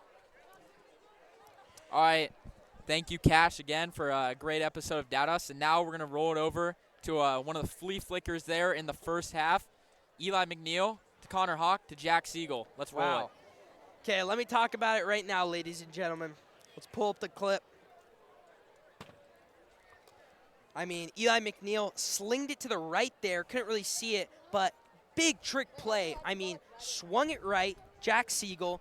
Everyone kind of intended on that bubble screen. They took the bait, and you know who's down there just waiting? Broken coverage. Connor Hawk. I mean, Jack Siegel, though, doesn't even get in the lab below a Chappie. Get that arm strike going. Looked like a little underthrown ball there to Connor Hawk, and he did get caught there. Could have been 6, but a huge gain to set up 6 for the Lancers. Chase Harris pounded it in there, and that was what we needed, ladies and gentlemen. Jack Siegel, boom, to Connor Hawk. Both seniors, Eli McNeil getting the offense going, ladies and gentlemen. That's the type of momentum we need, and that is the type of momentum we're going to get. The Lancers lead 13-7. We got 7 minutes till the second half. Yeah, Roy, great game so far. Yeah. What are our thoughts going into the second half right now? I would love a win. I mean, I'm so passionate about this team. I'm so passionate about Carlsbad sports. And getting a win like this just makes your weekend good. Going into Labor Day weekend, you know. Exactly, Victory Day weekend. I get to go into some of my fantasy drafts as a winner, you know, this week. And let's hope I do good in my fantasy drafts. Let's give you a scenario, okay? 3rd pick in your draft, who are you taking? I mean, CMC's going 1. I mean, I don't think Justin Jefferson, I wouldn't take him. I think he's no quarterback. J.J. McCarthy, the Vikings, kind of in shambles. But you know who I low-key like that I heard a lot of people are taking in that top 5? Amon-Ra St. Brown. He's low-key filthy, reception demon. You know, if you watch that Netflix documentary on wide receiver, he's been playing some good ball recently, and he's just a leader. You know, he goes out there, he has that dog in him. USC but now, legend right there. Low-key, USC legend, a little bit of glaze there, though. But now, let's go through some college football. I mean, speaking of USC, USC LSU tomorrow. We low-key need a little bit of college football segment. 2 teams replacing their Heisman QBs, Jared Nussmeier and Miller Moss. Miller Moss, I think, might be one of the most overrated quarterbacks in the league. One game. He had one great game. Holiday Bowl? Okay, who'd they play? UNC? Yeah, exactly. Like, what are we doing, ladies and gentlemen? I think Garrett Nussmeier can prove himself tomorrow. Yes, I do think LSU's playing good. Big LSU fan. You know, Louisiana, they like to trip out. I love the energy from Kyron Lacey and them boys over there. I mean, Malik Neighbors coming out of the program, top 10 pick to the Giants. Who's going to throw it to him? Yeah. Daniel Jones? What are we doing, guys? Like, Daniel Jones, like, get out the league already, bro. Like, money is so dumb now in the NFL. He is, I think, getting like 50, 45 mil a year. Daniel Jones. Yeah. That man 3 years ago was a scrub. Like, what are we doing paying him 45 mil a year? What's your NFL team? I honestly am not a big NFL guy. But college football, though. Yeah, college football. I love college football. If I had to go with an NFL team, it would be the Los Angeles Chargers. Was a big Chargers guy before they left here in San Diego. But I mean, I'm not a big fan of Harbaugh. My Huskies, you know, we should definitely get that natty back, 100%. Oh, have you watched the documentary on Connor Stallions? That dude's a rat. Oh yeah. Ladies and gentlemen, firsthand. Connor Stallions, Michigan. Yeah, firsthand take right here. If you watch that documentary on Connor Stallions, that dude's a little bit weird. I mean, he just had his high school coaching debut yesterday. got blown out 41-7. I mean, The cheating didn't help him. Yeah, you know what? You know what happens when you don't get to look at other people's plays? Even in high school football, you get bounced. Connor Stallings, not a fan of that dude. I think he probably still lives with his parents. I don't know. Speaking of questionable situation. Connor Stallings, what do you think about Michigan this year? Whole new team. Oh my Alex gosh. Orji, QB. You know what they coach. like to say? Orji in the end zone. Come on now. He's an athletic freak, Yeah, bro. he is. He is. I think he's like 6'3", runs a 4'4", 40-inch vert. I mean, I always see him on those like recruiting sites, and I've never seen him really play. He played good in the spring game, though. And we'll see. Yeah, whole new conference. 100%. What do you think about conference realignment? I'm not a big fan of it myself. I don't know. I was a big fan of the Pac-12. Oh my God, I love the Pac-12. Thank gosh my Huskies got to win the last one. Yeah. Let's go, baby. Pac-12, we'll always remember you. Michael Penix. Michael Penix, A wow. dog. Follows me on the gram. Shout out you, Penix. But I mean, I think actually I think he'll get some time at the Falcons. Kirk Cousins coming into a little bit of his ending his career. Did get paid though. I mean, gosh, his agent knows how to make people money. But I like Michael Penix, veteran quarterback. I think 23 years old, 24 years old. Lefty, slings the rock. But let's go to my Seahawks. Wow, Geno Smith. I'm feeling pretty good. I'm not even going to lie, ladies and gentlemen. Geno Smith, actually, cut that. I'm done with Geno Smith. I'm not putting on a fake act. Geno Smith needs to go. We need to draft a quarterback next year. Let's get someone dynamic. I wouldn't be mad at a nice little Milrow pickup, at that 12th, 15th pick that I think we're going to snag. But I think my wide receivers, talk us about the wide receivers. Seahawks wide receivers, we got JSN. I think the Seahawks got a good year in front of them, honestly. I do too. I mean, Geno Smith, though, I do like that. No. He is not it. He's not it, bro. He's hate, a little too old. I very much dislike people that put on this little fake smile on Twitter like, Geno Smith, guys, just trust the process. Like, come on, guys, trust him. He's on a 2-year deal getting paid $35 million to throw 20 interceptions a year. No, guys, I'm not going to trust the process. I mean, his weapons are going to help him. Geno Smith, if he doesn't produce this year with JSN, Jackson Smith and Jigba, we got DK Metcalf, and we got Tyler Lockett. Kansas State, Ole Miss, Ohio State, 3 wide receiver ones on one team. If you can't move the chains and have a good year, get this man out the league. Get him out of there. I would like to say someone who I think going into this college football season who's very overrated, in my opinion. Yes. Drew Aller. I'm not not high on Drew Aller. I love last that year. take. My gosh. Didn't produce at all. I love the Jalen Milrow. Dude. Athletic. Great QB. I 100% agree. I think Penn State might just be the most overrated team in college football every single year. They are the definition of mid, ladies and gentlemen. I mean, always preseason, AP ranked, top 10 in the league. But, dude, they can't get anything done. Our boy, though, Troy Hune, 4-star, coming into Michigan next couple years. Big game in a few weeks. Carlsbad, Mission Hills. Wow, Carlsbad, Mission Hills. Is that our homecoming game? It is. Wow, I'm pretty sure. Might be It is a home game, though. Home game. It might be home game. Fact check me on this. I think we're either playing Torrey or Mission Hills, but that's gonna be a battle. I mean, the Carlsbad kid. Mission Hills always plays this tough. I mean, their defense. They got things going on their defense. Their coaches, old school coaches, and it's that type of game is always just pound the rock, play good defense. Whoever has the best defense wins as the cannon goes over the bleachers. Maybe tone down the settings there a little, ASB. Jeez, might have hit someone walking out the gate. Now we toned it a little too down. Who else is playing college football this week? There's a lot of good games. I don't know. A lot to look forward to. Let's check out the games. We got a good game going on right now. TCU versus Stanford, 7-7. Wow! Oh my gosh, ladies and gentlemen. TCU. Wow. I look, he should have snagged that. No lie. Well, I mean, what happened to TCU? Max Duggan, and then Dude, what? What happened? No way, that was 3 years ago. Yeah. Yeah. We got morning game. Let's go through the slate. Okay, got it up and running. Right? Yeah. Let me give you my take, and we go back and forth. Here, start. Yeah, go in the morning slate. 9 a.m. Clemson versus Georgia. Might be game of the day. Georgia. Yeah, might be game of the day. Definitely could be game of the day, if not Texas A&M. And they play on Sunday, though, right? Correct me if I'm wrong. I do not know if there's any. Oh, yes. Okay, they do play on Sunday. He is right. Okay, so give me your take. We're going to go spread only. Georgia minus 12.5 against Clemson. Who you like? I'm going to have to go with Georgia. I think they cover the spread. I trust Carson Beck and Kirby Smart. Okay, let's do a little segment here. We're going to come back to this tomorrow. Tomorrow night, we're going to check back our picks, okay? I'm taking Clemson plus 12.5. Second game, let's move it Let's go to Penn State, West Virginia game. That's a Penn good game. State, Don't sleep on minus West 7.5. Virginia. I love it. West Virginia, it's at West Virginia. That's a huge factor. West Virginia has some atmosphere. Who you like in that game? I have a very close game there, but I do think Drew Aller and the Nittany Lions come away with a big dub. I do like that. It is at West Virginia, though. It will be a good game. I'm loving the underdogs right now, but I'm going to say Penn State's going to rock them. I'm going to take that minus 7.5.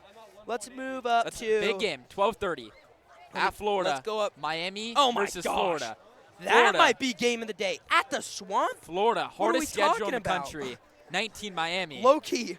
You know what the opening spread was in this game? I think Miami was minus, 5.5. Really? Dropped down all the way to Florida. Number 19 Miami. Plus 2.5 in the Swamp. I think they're going blackout, just like the Lancers tonight. Yeah. Give me Florida plus 2.5, ladies and gentlemen. Who you like? I got to go with Florida in the Swamp. Tough team to beat. Yeah. If they can pick up this dub, that would be big. Florida just needs to play some good hard defense. schedule Yeah. this year. Okay, now another 12:30 game. Throws it over. I think he's viewing right now in the hotel. My boy Julian. We got Ohio Carlsbad State. alum. Ohio State versus Akron. Ohio State minus 43.5. My boy might get some playing time. I We mean, might be able to put him see in him the tomorrow. put him in the fourth quarter. Pull some Rob reps. Maybe get some stats up on the stat sheet. Who you like in that game? Ohio State minus 40.5. That's the line. They definitely cover. We'll see Jeremiah Smith tomorrow. Debut. Ooh, love it, love it, love it. This is my take. Big freshman class. Rivalry game. The Ohio teams. Give me Akron plus 40.5, baby. Come on. I think they're only going to lose by like 35. Now let's slide over to. Let's go down to the nightcap. Yeah. Night slate does look I think we pretty need to talk about it one more time. Excuse me. Notre Dame does not play on Sunday. No, they play on Saturday. Let's go. LSU and USC. Okay, let's is on talk about Sunday. it. Notre Dame versus Texas A&M. Texas A&M moved from minus 2.5 to minus 3. Tasty there. It's at Texas A&M, ladies and gentlemen. Notre Dame on the road. Riley Leonard. Riley We're gonna Leonard. get first look. Another ACC QB taking over for Sam Hartman. Honestly, Sam Hartman, as a Notre Dame fan, did pretty much nothing for us last year. So I'm hoping Leonard can fill his spot.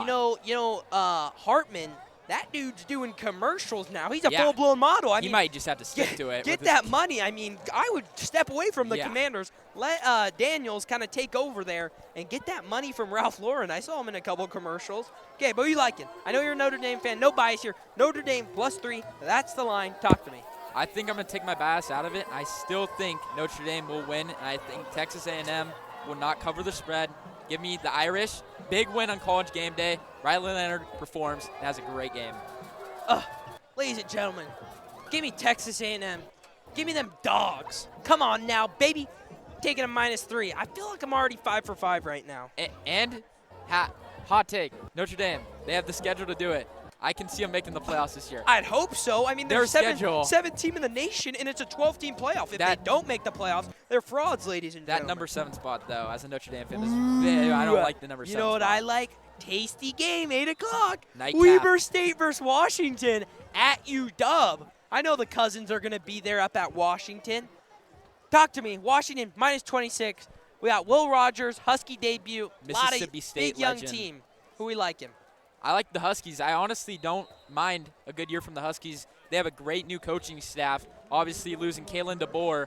And I think the Huskies have a good year, a good bounce back. Or I honestly think that they can replace what they had last year. Yes. Obviously, they didn't get Fafita or Terrato McMillan, but Don't that even would have talk been about nice. it. But Jed Fish, though, NFL guy. He's going to produce Great talent, coach. ladies and gentlemen.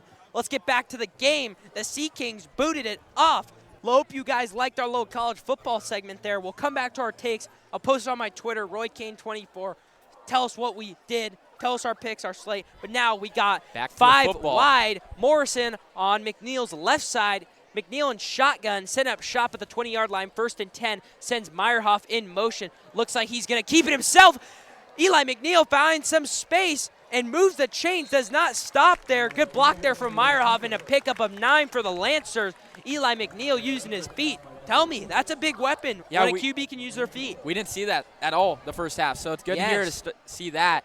Obviously, the O-line, if they do that this whole second half, that would be nice. 100%. The D-line for Palos Verdes did not look strong to end, So I think it's going to be a big run game here for the Lancers. 100%. Let's go back to the O-line. Kind of butchered it at the start. We got Kai Jacobowitz, left tackle. No, I can't tell who this left tackle is. I mean, I don't think Nathan Allen weighs this much. That might be Langer. No, I think Langer's left guard. Pitch left to Morrison. Kicks it up. Move the chains, ladies and gentlemen. That's a pickup of 10 for the Lancers. Good drive here on the ground so far. I really need to break down this O-line right now. What am I doing, ladies and gentlemen? Okay, we got Langer, left guard, okay? We got, who's our center? We got Remy center, okay? That's Kai Jacobowitz, right side. The big Duke commit. Dude, Nathan Allen, when I'm comparing him to Kai Jacobowitz, he put on some sneaky weight, ladies and gentlemen. Number 75, our left tackle, Nathan Allen, the junior. Then we got Kai Jacobowitz, top right screen. Noah Seferdini as our right guard. And Eli McNeil under center here. Got 3 wideouts top of your screen. Under center, Morrison in the backfield. Takes it, pitch right. Morrison finds a gap, keeps on his feet, and that's going to be a pickup of 7 for the Lancers. The O-line continues to make those gaps open. Talk to me, Luke. I mean, I really think the Lancers have all the momentum right now. I think we are cruising in this type of game mentality-wise. I think we're way more settled in. I mean, we just feel settled in right now. 100%. Obviously, Rakowski, he's not doing too bad, but his O-line is not helping him, and everyone's strapped. He has nowhere to throw it, and especially their defense. I mean, every hole is open right now. It is a one-man show right now. I mean, what's a comparison to that? Like, this guy Rakowski's doing everything he can. Got a couple good wideouts out there, but can't really do anything. Looks like we got a heavy set here. Got Keem Riddle at fullback. Morrison. Bottom of our screen, though, Connor Hawk. Eli McNeil under center. Looks like he's audibling. Big 2nd down and 3 here. Oh, no. Looks like there might be some movement. Yep. Looks like there's going to be a false start on the Lancers. Moving the chains back 5 yards. Going to bring up a 2nd and 8 for the Lancers. Connor Hawk stays in as Keem Riddle comes out. We got, oh my gosh. Dude, are we serious? Are we serious? Bro. Oh my gosh, I can't, bro. Guess what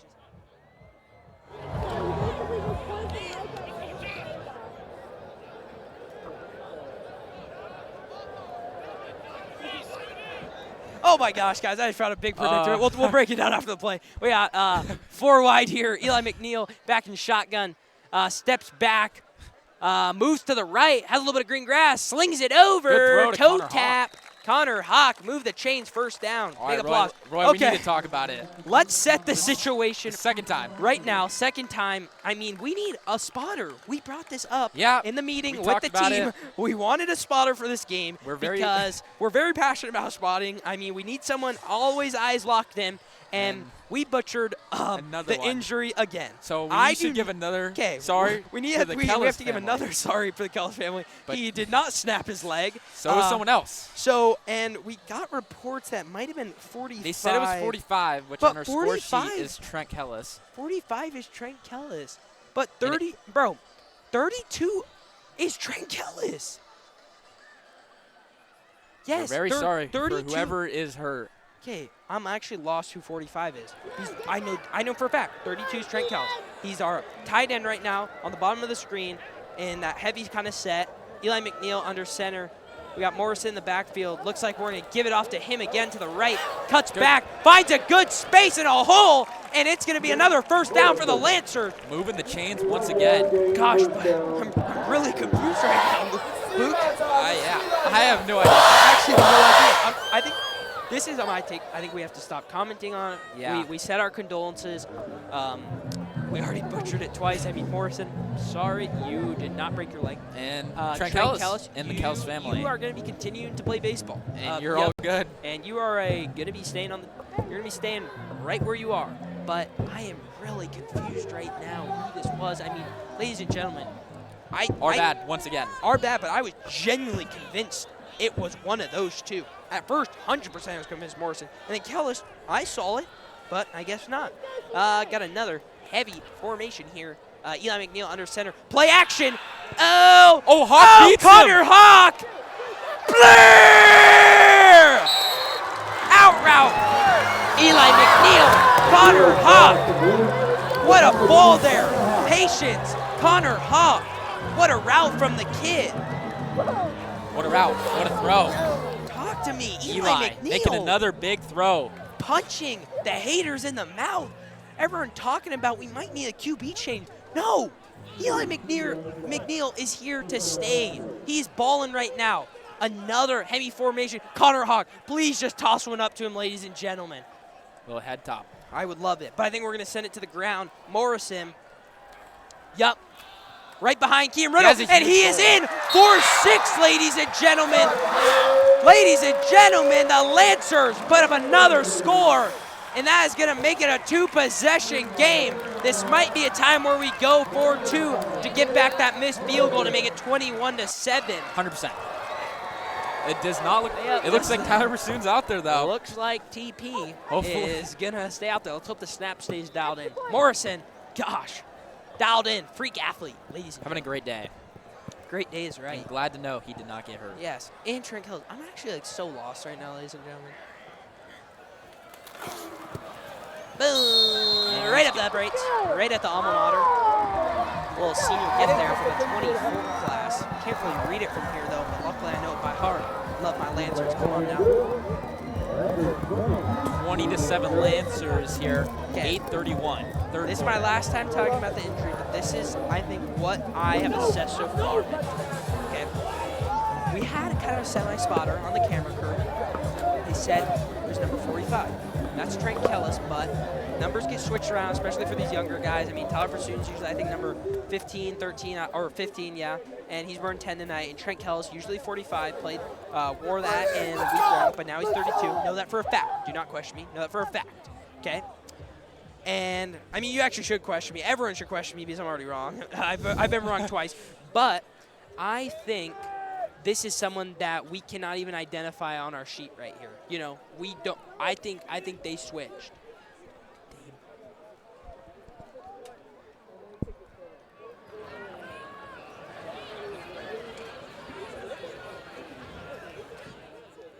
Tyler Pursuit boots it off. Another touchback for the kid. Oh, and he gets chippy again. 27. Lay off the kicker. Gosh, that is so pathetic. Like, picking on the kicker? He's going to college for football. You're not. 5-star. UW.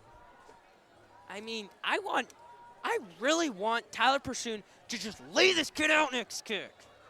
Just boom. A little boom from the kicker would be pretty nice. Tyler has it in. Look, he's on the sideline, low-key motioning right now how to drop his shoulder. Yeah. Oh. He wants to get chippy. Oh, we might need low-key a shot on that next kickoff. I'm low-key hyped. Okay. He wants to do something. Rikowski in shotgun. Habif in the backfield. Hands it off. Oh, my gosh! Barbecue in the backfield, and I'm not invited. Colton Thomas with the big TFL for the Lancers. Absolutely met right there. The O-line for Palos Verdes once again really struggling. We saw in the first quarter they were okay, but as the time is going down here, it is not looking too good for them. No, Palos Verdes looks a little bit shook, and their O-line looks a little bit fatigued, even after coming out of halftime. I mean, those big boys need to start running Basswood. I mean, their conditioning looks a little bit questionable. We got Big Rikowski loss here, though. Got stacked on the right side, motioning over number 15. Gonna hand it off to Habif right down the middle. Sets up a 3rd down. Yeah, brings up a 3rd and 9. Let's call it 3rd and 10 for the Sea Kings. I mean, a 3 and out here would be big. Big is an understatement. A 3 and out here. Carlsbad's looking pretty. Dude, the defense is looking pretty right now. I don't know why the crowd isn't more amped. I'd be rocking right now. Everyone's strapped, nowhere to go. Okay, we got 4 wide here for the Sea Kings. A Biff in the backfield. Rikowski shotgun, steps back. Can't find anyone right away. Get into the outside, makes a man miss. Looks like Chase Harris with the big boom in the backfield. But he does convert to number 8, Joey Kayoma. Chase Harris, though, amped up, ladies and gentlemen. Making Rikowski feel it. It looks like we have another injured Lancer. Roy. Let's get this one. Yeah, let's get this one one. right. Oh, not too he's all good. serious. Let's get a number ready. That's a Nixon Guttridge. That's a Nixon Guttridge. That is a Nixon Guttridge. He looks fine, though. Maybe he just got the wind knocked out of him. Boom. Can we get a replay on that hit by Chase Harris in the backfield? We're going to try our best to get a replay there. Right here. Let's check it out. Chase Harris, number 6, pursuing. Boom! Pushed him out of the frame, ladies and gentlemen. Chase Harris, the junior linebacker.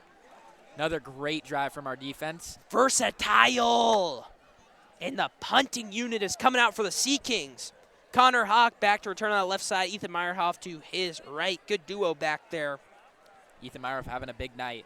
Big Both sides night. of the ball. Dude, both of these guys are playing well. The offensive side is grooving right now, and I love it. Good snap there. Back to Pierce. A little bit of a wobbly kick. Looks like Connor Hawk's going to take this. Fair catch. Lancers are getting the ball back in pretty solid position right here on their own 44. Yeah, let's see if Eli can put another good drive together here. I love it. I love it. Eli, I love it. Let's go. 1st and 10 for the Lancers here. The crowd's getting hype. We got a lot new technology there from the loud crowd. We got new lights, got some new sparklers. Wow, we're dialed. I mean, how grateful are we, ladies and gentlemen? We have probably on a college level student crowd or student section, maybe better. Okay, we got a pretty, I think we're going to have a 12 personnel here. Eli McNeil under center calls Alex Park in motion, pitches it left to Morrison. A lot of green grass, cuts out to the left side, makes his way up to the 30-yard line, moved the chains for around a 35-yard pickup for the Lancers. Another great run for Morrison there on the ground. Last week, had a great week. Stepping up for Angel Ramos this week, having another good week. O-line created some big holes, and Palos Verdes is no match. I mean, tell me, Luke, right now, like, I know you're seeing this. Our wide receivers are putting on a clinic for the blocking side of the thing. 100%. We are moving guys around. I've been mentioning the O-line, but you can't forget about the receivers. 100%. We got 4 wide here. Morrison to McNeil's right. Shotgun. Jeffrey Ciesla. Bottom of your screen. Play action. Bubble screen over to Ethan Meyerhoff. Good block there from Connor Hogg. Gets off of him, though, and that's going to be a pick up of 7 for the Lancer. These bubble screens are really, really, really active right now, and I'm loving it. Yeah, they're working. Yes, 100%. And just think about it.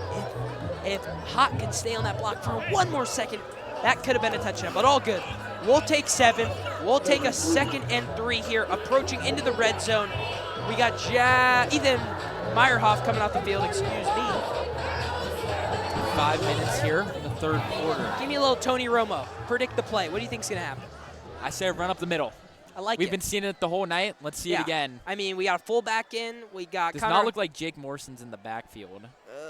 It looks like it is more. I could see, though. Like, when he was okay, bending down, you can't really tell. Yeah. I like it. Heavy set here. Yep, like you said, Morrison right up the gut. Move the chains, ladies and gentlemen, like CeeDee Lamb does. Move the chains. Come on now. Dude, this O-line is playing really well right now. There were some doubts going into Lakewood. I think they held their spot there, but now they're just showing what they're made of. They're kind of putting on a little bit of a display here for the crowd and the viewers at home. The O-line. Shout out Coach Hike. Especially the new guys, Nathan And Allen, Inman, yeah. Remy. Got some big additions, but Inman and Hike, proud of them. Proud of my boys. Come on now. 1st down and 10 here. Eli McNeil, another pretty heavy set here. We got Keem Riddle there at fullback. Morrison, McNeil under center. Takes it. Another halfback toss to the left. Looks like it was blown up in the backfield by number 2. Number 2, that's going to be, once again, nobody on the roster. Great Love to tackle. see it. Great tackle, though, little kid. Hope you get this one on film. Check your huddle later. Maybe update your roster.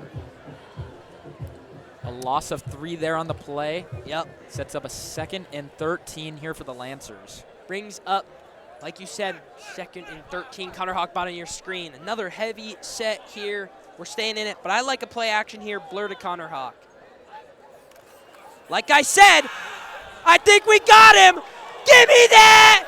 Blair! Oh my gosh, I actually thought he caught that, ladies and gentlemen. What a ball. He had one hand on his helmet. Did you see that? Can we get a replay on that? Eli McNeil, another great ball, gives him a chance to go get it.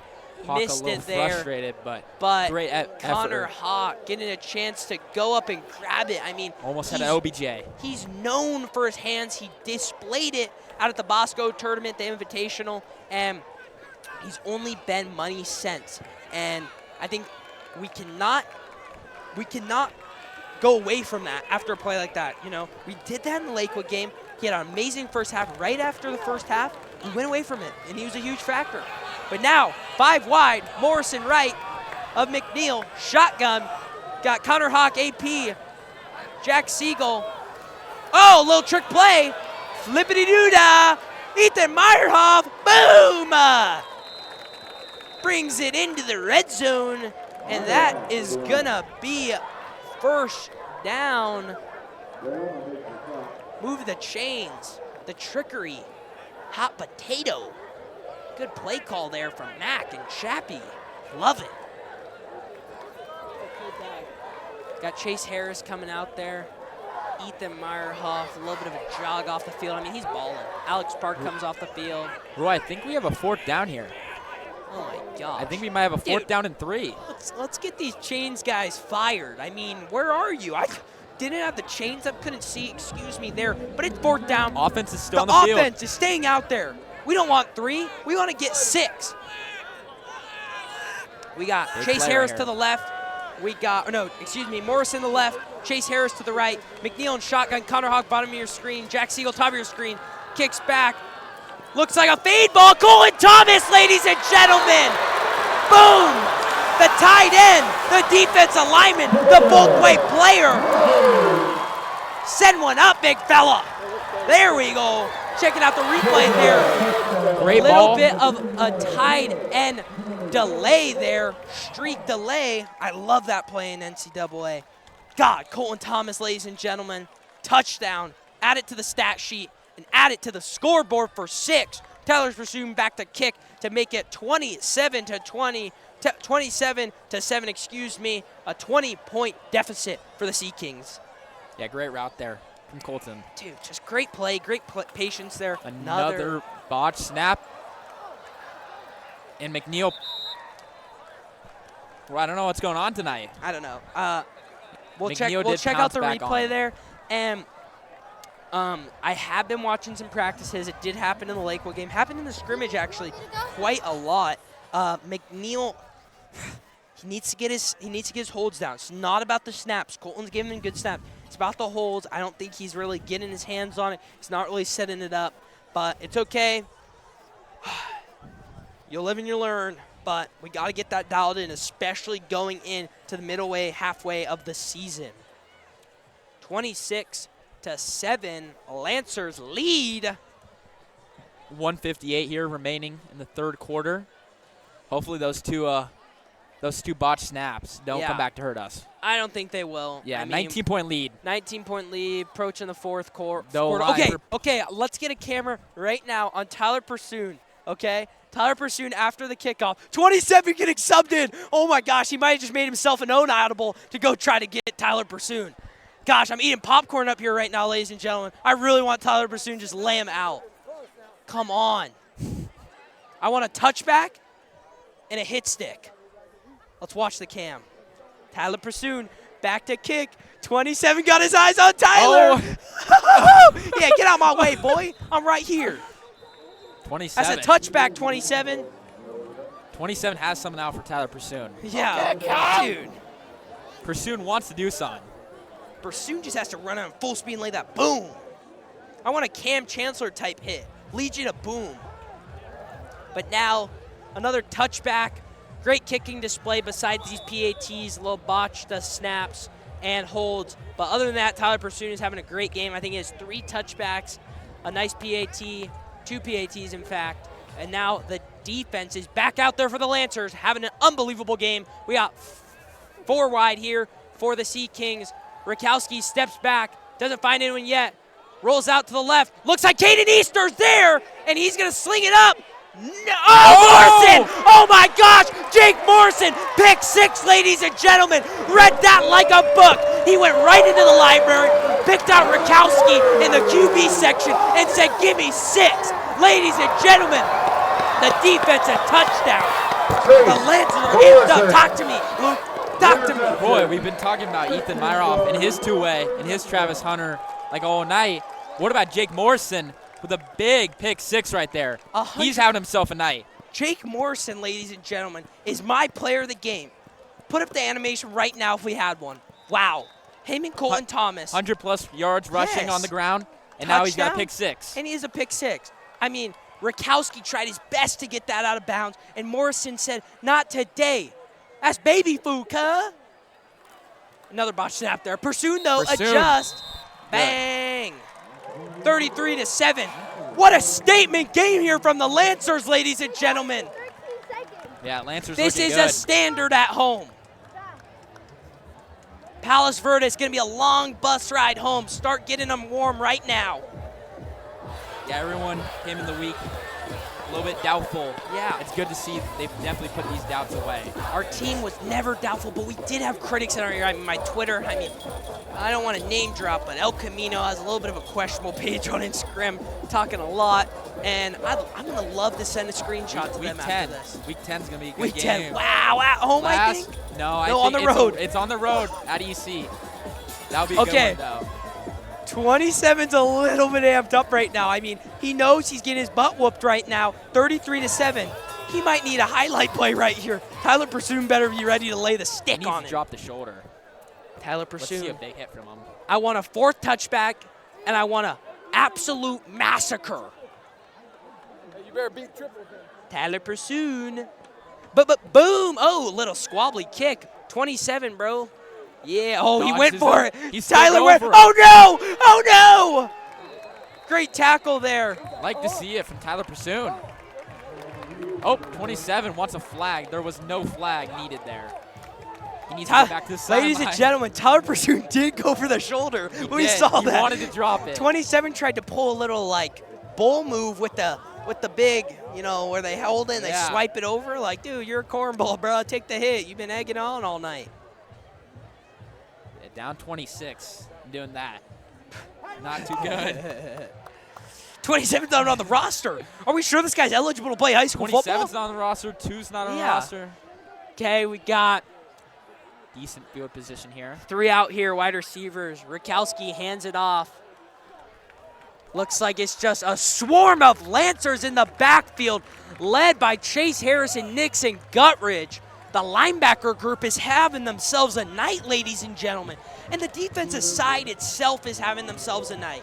I mean, I think all of this energy that our offense is really putting together, it's all coming from the defense. I mean, I think we have 3 continuous 3-and-outs, sets up our offense, great positions. Our defensive line is playing unbelievable. I mean, Rakowski has to step up in the pocket or scramble every other play. 100%. Rakowski, one-man show right now. 100%. He has nobody helping him. 4 wide here. 1 in the backfield. Rakowski in shotgun. Time ticking down here in the 3rd. 2nd and 10. Looks like a little bit of miscommunication on the route. Falls, and that is going to be Colton Thomas with the tackle. Oh, nice flop there, Rakowski. Oh, my gosh. Flag. Just took lessons in Hollywood. Wow, the ref really fell for that? I could identify that from here. Wow, Rakowski might not be having the best game, but really might get hired here to an agency after that one.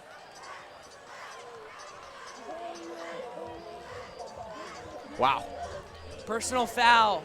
I want to say, personal foul. Colton Thomas, number 7. I don't know. Very questionable there. Good play there by him, though. Love it. Love it. Love it. Love it. Love the energy here. It's going to be an automatic first down, though, for the Sea Kings. With the ball around midfield. Yep. 41 seconds left in this quarter. Roy, quarter. what are you thinking here? 41 seconds. Do they run out the clock for the 3rd and get to the 4th, or what are we thinking? I mean, they got no time to waste here, but it looks like Rakowski's taking his sweet old time. I think they're not going to go anything crazy here. They're not going to throw it deep. I think they're going to run the ball or probably throw a deep No. Actually, God, I'm not Tony Romo. I can't call this. We got 3 wide here, 3 wide receivers. Running back in the backfield behind Rakowski. Rakowski, play action, decides not to give it, and he hucks it deep on Ethan Meyerhoff. No, that's straps. Not today. More straps from Ethan Meyerhoff, having himself a great night. Ethan Meyerhoff put on child lock before the road trip there.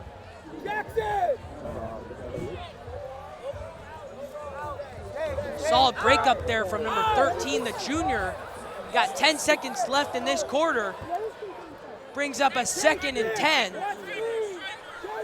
Lancers lead 33-7.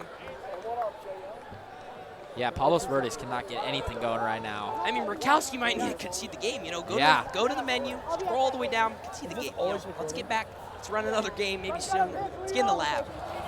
No, but all serious though, Rakowski's playing very well for a sophomore quarterback. He's controlling his team. He has great patience and great tempo here. Just doesn't really have the weapons on offense to get it done. Rakowski sends over number 7 in motion, steps back, looks like a halfback screen. Very congested, but he finds a hole. Boom! Liam Wilcox meets him right up the middle, but that is going to be a first down for the Sea Kings. And that is it from the 3rd quarter, Roy. 4th quarter time. It is 4th quarter time. We're moving into the final stretch. I know I butchered it earlier, but let's try it again. Coach Pub, this is what he says. It was featured in Doubt Us. He talks about shallow waters and when you go to the deep waters.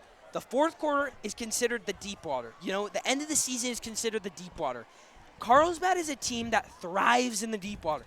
They can go out and swim. They don't need their lessons. But a team like Palos Verdes, well, they didn't even hop in the pool, you know? I mean, they're dry. They never got in. They just ordered a Shirley Temple to the side, and they got chicken fingers coming all the way to the pool side. But let's go back. Pub said we are a team that thrives in the deep end. That is where we win games, and that is true. We put in all this work. We run, we condition all summer, all spring for the deep end so we can swim, so we can go get wins, nitty-gritty wins, and finish out games. And now we're entering into the deep zone, ladies and gentlemen. 12 minutes set on the clock. First home game of the year for a lot of these kids on varsity. Looks like Palos Verdes will have a first down and 10 here on the Carlsbad 35. 33-7 game. Well, let's have a good 4th quarter. I mean, let's talk about the props. I mean, I saw CHS odds. I don't know who runs that account, but they had Connor Hawk, anytime touchdown score, has not hit. Morrison, though, touchdown score, has hit. And you know what another prop was?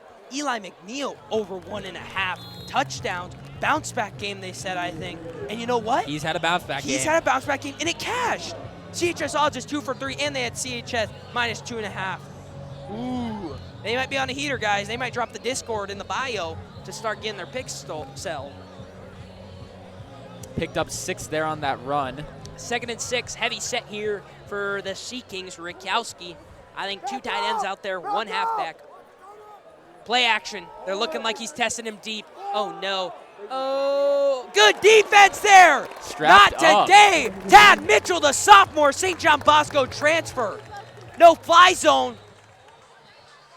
Tad Mitchell's having himself a great night, Roy. Dude, the Bosco transfer. I think that might be his first actual deep ball target, first actual target of the game. I mean, they're not throwing it his way. The defense is playing so well right now. The secondary is playing out of their mind, really out of their mind, but not as good as their front.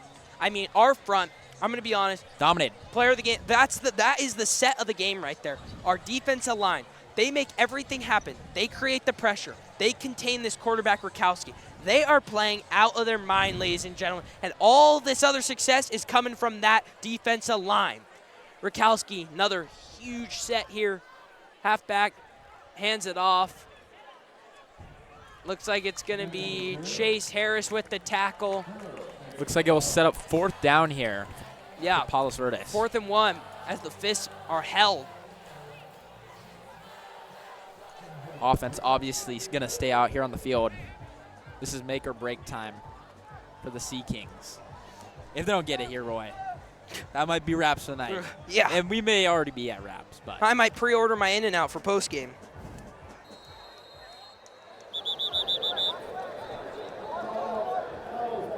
Timeout. Timeout, Carlsbad. Big fourth down coming up here.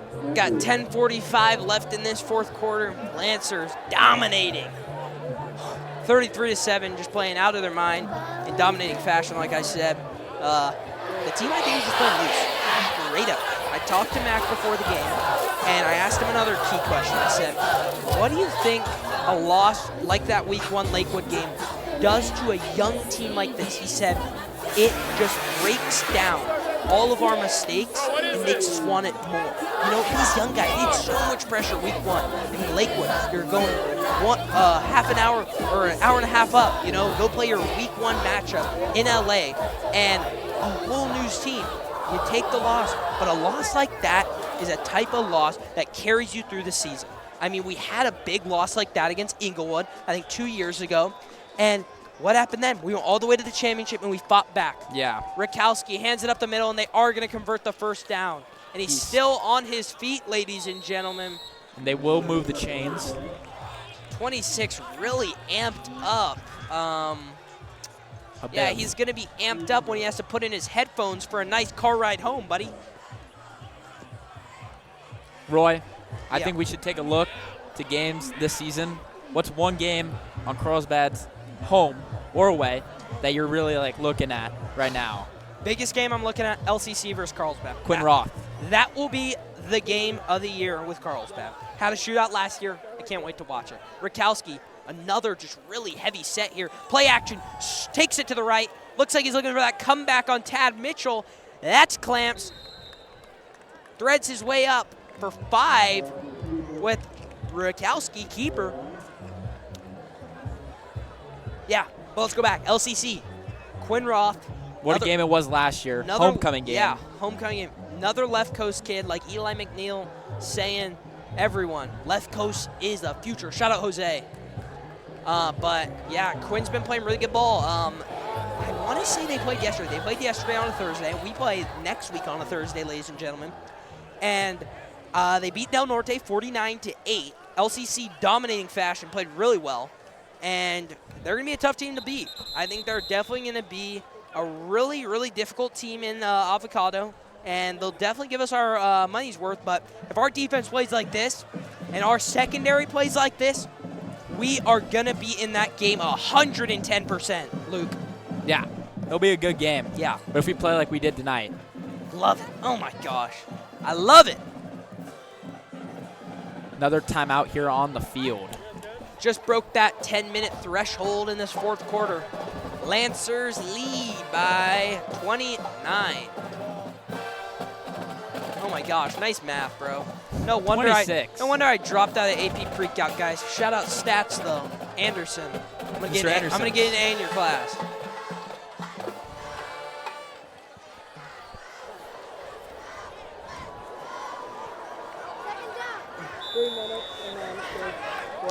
I don't think Rakowski has dropped out of this formation yet. He has absolutely no. Boom! Dude, next time y'all are having all this fun in the backfield, I want an invite. The defense, alive, brings up a 3rd and 11 for the Sea Kings. I mean, just start testing your luck, throwing it up. Another great sack there. And can these Sea Kings get out of this formation? I'm so done with this heavy set with, oh my gosh, thank gosh. They've had 2 tight ends and an RB in with 1 wideout for 10 consecutive drives. Get out of it. Rakowski, 4 wide. Oh, makes the man miss, makes Colton Thomas miss. A lot of time on his hands. Steps back inside, spin move, does not work though. Nice fake. Brings up a 4th down, the D-line. Wrecking again. A Sean Cron for Ams. Colton Thomas never giving up on that play. The defensive line having an absolute debut at home. Week 2. Everyone's having themselves a night. Another sack. Luke, you and I are having ourselves a night. Yeah, we are. Everyone's having ourselves a night. I mean, those nachos look like they're having themselves a night. I really want them, but we're all good. You know, I can wait for In-N-Out. Like to hear it. Yeah, love to hear it, actually. And it They're going looks for it on 4th and 20. the offense is staying out there. You got it.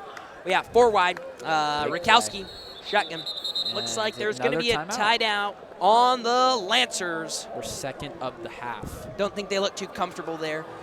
4th and 20, 4 wideouts out there. Well, I want to go back to a question you asked earlier in the show about fantasy football. You asked me, 3rd pick, if CMC's off the board, who am I taking? And I have to go Tyreek Hill. Oh my gosh, what am I talking about? What a pick from the kid. He might fall to 2. Yeah, he might fall to 2. It depends who's in your league. You have some Tyreek Hill, yeah. CMC might have another great year. Probably will. I think Tyreek will get out this year. Tyreek, an absolute dog. Tyreek almost hit that 2,000 threshold last year. Yeah. I mean, speed demons. He's out of his mind. I mean, the only little if factor into that situation is Tua, and they just added OBJ, so taking away a little less targets. But Tyreek's Tyreek. I mean, he'll hit a drag route, take it for 90 yards. And they have Jalen Waddle. Yeah. The Alabama product. Dolphins are going to be fun to watch. I really think they are. Tyreek. If Tua can stay healthy, they'll have themselves a good year. I mean, when Tua's practicing his karate lessons and how to spin and not get a concussion, exactly. I hope he'll stay healthy. Oh, everyone on their feet.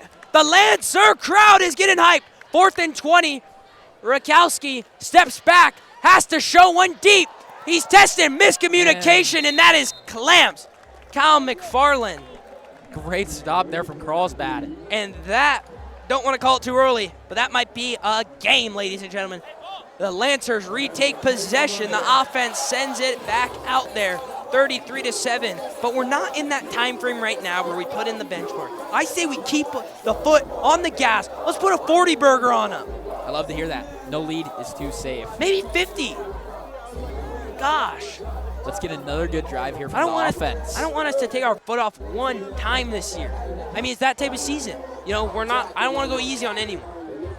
Eli McNeil heading back out there with Caden Easter and Colton Thomas following number 7 and 8. 1st and 10. Pretty good field position here on their own 30. We got Jaden Linz in the backfield. First appearance, ladies and gentlemen, the junior. Connor Hawk, bottom of our screen.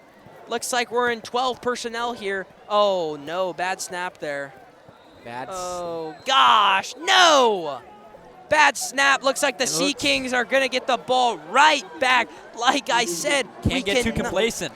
Exactly, not too complacent, and don't take the foot off the gas.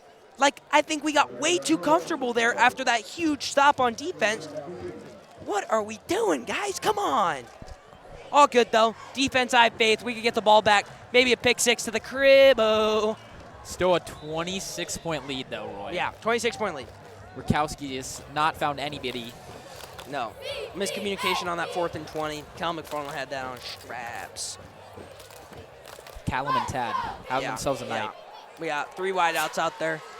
We got tight end to the right side. We got halfback back there. Looks like we're going to hand it off to that right side following the tight end. Going to be a pickup of none. Pickup of 1, excuse me. It's going to bring up a 2nd and 9. Looks like the loud crowd is starting to head out. A little, nah, not the diehard fans. You know, this is a little weak by these freshmen leaving early. Not a fan of it. They deserve criticism. You never leave a high school game like this early. You only get 5 a year, especially this year, you know? I'm staying all the way. I'm cleaning up after. Come on, guys. That's what we do. Okay, tight end on the left side. Bottom of our screen, we got a wideout, 2 wideouts on top. Halfback takes it to the left, sets his feet, brings it back to the right. The defensive line just containing him. Nowhere to go.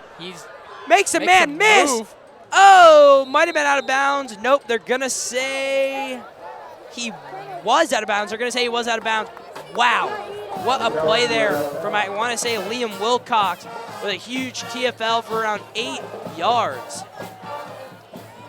Another 3rd down. Ryan Murkowski might have to hit the portal right now.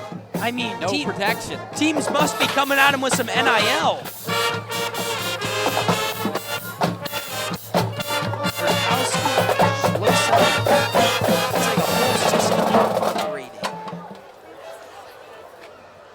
Third down and 19. 7 minutes remaining. I mean, we did say the defense is going to give the ball right back. We got Cal McFarland, bottom of the screen and press. Play action. Looks like he's looking for number 19. Slings it over to 88. Finds a man. That's a gain of 6. and that is gonna bring up a 4th and 12. The defense is so amped up. Let's go. We fumbled the snap. Just like that, 3 and out. Only wasted a minute on the clock. Love it, love it, love it. Offense will stay out for Palos Verdes. Has Kind to. of have to. Dude. They have to take a shot at the end zone here with 6 minutes and 50 seconds remaining here in the 4th quarter. Yeah. Lancers up 26. 4 wide. We got Habith back in the backfield there. Rakowski in shotgun. Looking to take the snap. Takes it. Steps back. Steps up into the pocket. Can't find anyone. The line collapsed again! And he gets him! Liam Wilcox, ladies and gentlemen. 4th down. The senior. The safety. Get hype, big fella. Liam Wilcox also having himself a night. Energy, energy, energy. That's what we love to see. That's what the defense is thriving on. Carlsbad got the ball right back. Gosh, I mean, the more I look at these Sea Kings, the more I'm seeing a JV football team. They've played like it tonight, Roy. Yeah, 100%. Dude, still so much time on the left to be running the ball every play. I want to go for some blares. Yeah, let's see Eli just sling the rock right here. Take a deep ball. Get it to Connor Hawk. What's your favorite color? Blair. Come on, boy. Yeah, bamba. Ooh. Eli McNeil, 4 wide. Halfback on the left, Jaden Lenz. McNeil in shotgun. Signals, I think Caleb Fuller over in that slot position. And takes it himself, Eli McNeil. A lot of green grass in front of him. Gets down. Can we get a late hit there on 22? I mean, obviously signaled himself going down and still took that hit. Even could have been helmet to helmet. I mean, Eli got to work on that sliding. I mean, go to the baseball field, get a cardboard box, and start sliding a little, but I don't know. Let's hope he's okay. Yep, he's good. There we go, Trent Kellis, the man we thought was injured. Back, 32.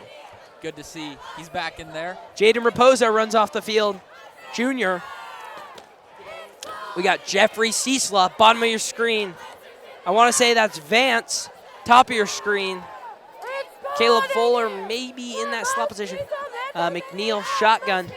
Hands it off to Jaden Lenz. Jaden Lenz follows that gap up the middle. That's going to be a pick up a 3. Let me tell you, though, Jaden Lenz, one of my guys, saw him last year. I mean, even on JV, this kid has so much heart. His work ethic is there, and he knows how to hit a gap with full speed.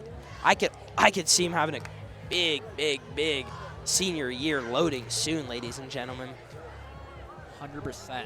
Jeffrey Ciesla, like I said, bottom of your screen. We got a 3rd and 2. Eli McNeil in shotgun. Tight end on the right. Looks like Trent Kellis hitting that gap hard, and it looks like the Lancers are gonna move the chains, ladies and gentlemen. Come on, move the chains. Oh my gosh. Can we challenge that spot? Thank you. It's gonna bring, first down, yeah. Saw that one ref over there hold up his fist. I was like, come on, my guy. First down, Jaden Lenz. Big block there from Trent Kellis up the middle.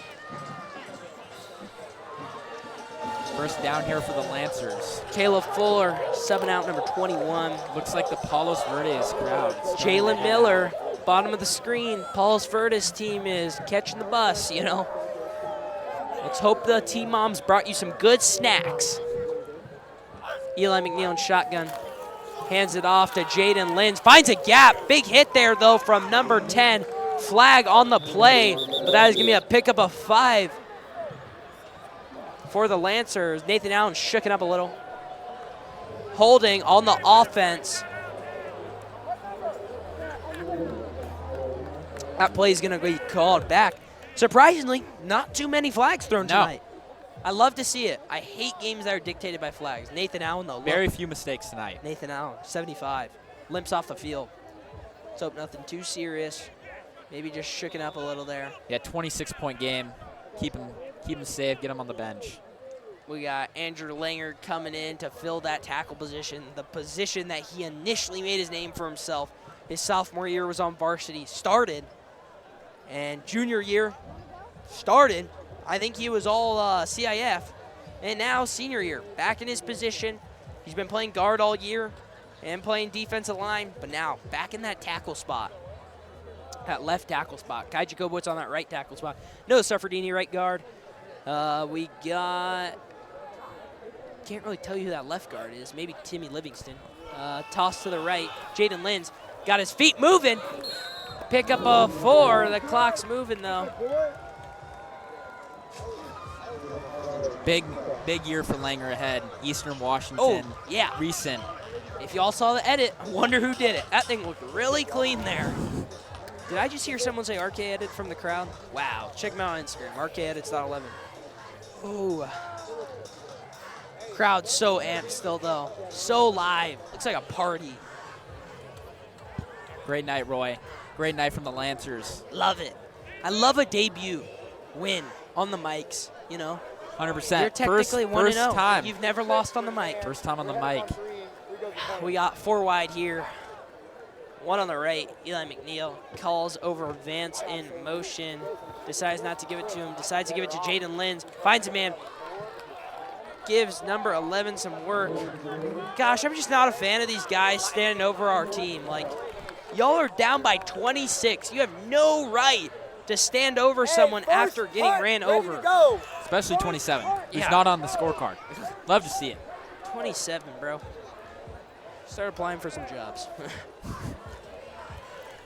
I think Palos Verdes O-line might have to do that too. Yeah.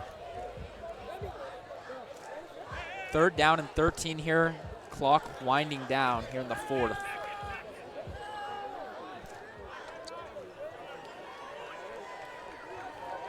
Eli McNeil under center. Team Riddle, fullback. Jaden Linz in the backfield. Hands it off. Jaden Linz, oh, stuffed in the backfield by a group of Sea Kings. Oh, okay, nice celebration there. 26. Make sure to clip that on Huddle there. Don't show the scoreboard, though. I want the defense to go back out there. Oh, are they? I think we'll get No, a chance. we're punting. Yeah, we're punting. You know who I want to see on the defensive side? Who, Roy? I want to see a D lineman. His name is Seth Patton. He's a Bears fan, though. Very questionable about the Bears, except they have Roma Dunze, which I love. Washington. I actually am a fan of Caleb Williams. I think he gets way too much hate for how much he's done for the college football kind of NIL space and what he's going to do in the NFL. Yeah, we'll Cole see. Thomas. Hopefully see a solid year from him. Good snap there. Tyler Pursuin gives him a boot. Fair catch. Oh, my gosh. Fair catching it. Take the hit. 43 seconds left. Got Dame Bapty heading out there. Got a Sean Cromford. We got Chase Harris, Tad Mitchell. Looks like the starters are going to be staying in for this one. No Seth Patton. No Seth. All good, though. Only a junior. Senior year loading. Breakout year. Offers year. 43 seconds left in this one, ladies and gentlemen. The Lancers lead by 26. Only held the Sea Kings to 7. Yeah. They've gone scoreless 7 3 straight quarters. on That the is second a drive. defensive display, ladies and gentlemen. No points in 3 quarters. Around 40 minutes of play. And Rakowski is no longer in the game as well. Yeah, Rakowski's Get him out already there. putting in his letters to transfer right now. 30 seconds ticking down. It looks like this one is going to be a ball game, ladies and gentlemen. All Lancers tonight. Coming No from, Sea Kings. Yeah, no Sea Kings. I mean, the Lancers got on their horse and they just throttled the Sea Kings. Let's take out Kings in their name, by the way. That's super embarrassing. And That is going to be the last play of the game, ladies and gentlemen. Carlsbad. Have a night. Have a night is right. 33-7, the Lancers take this one. Wow, we're feeling good. Bob McAllister Field at Swede Crickmart Stadium, ladies and gentlemen. The Lancers take the first home game of the year. Wow, as they go meet at halfway mark to shake hands. The Lancers are feeling good.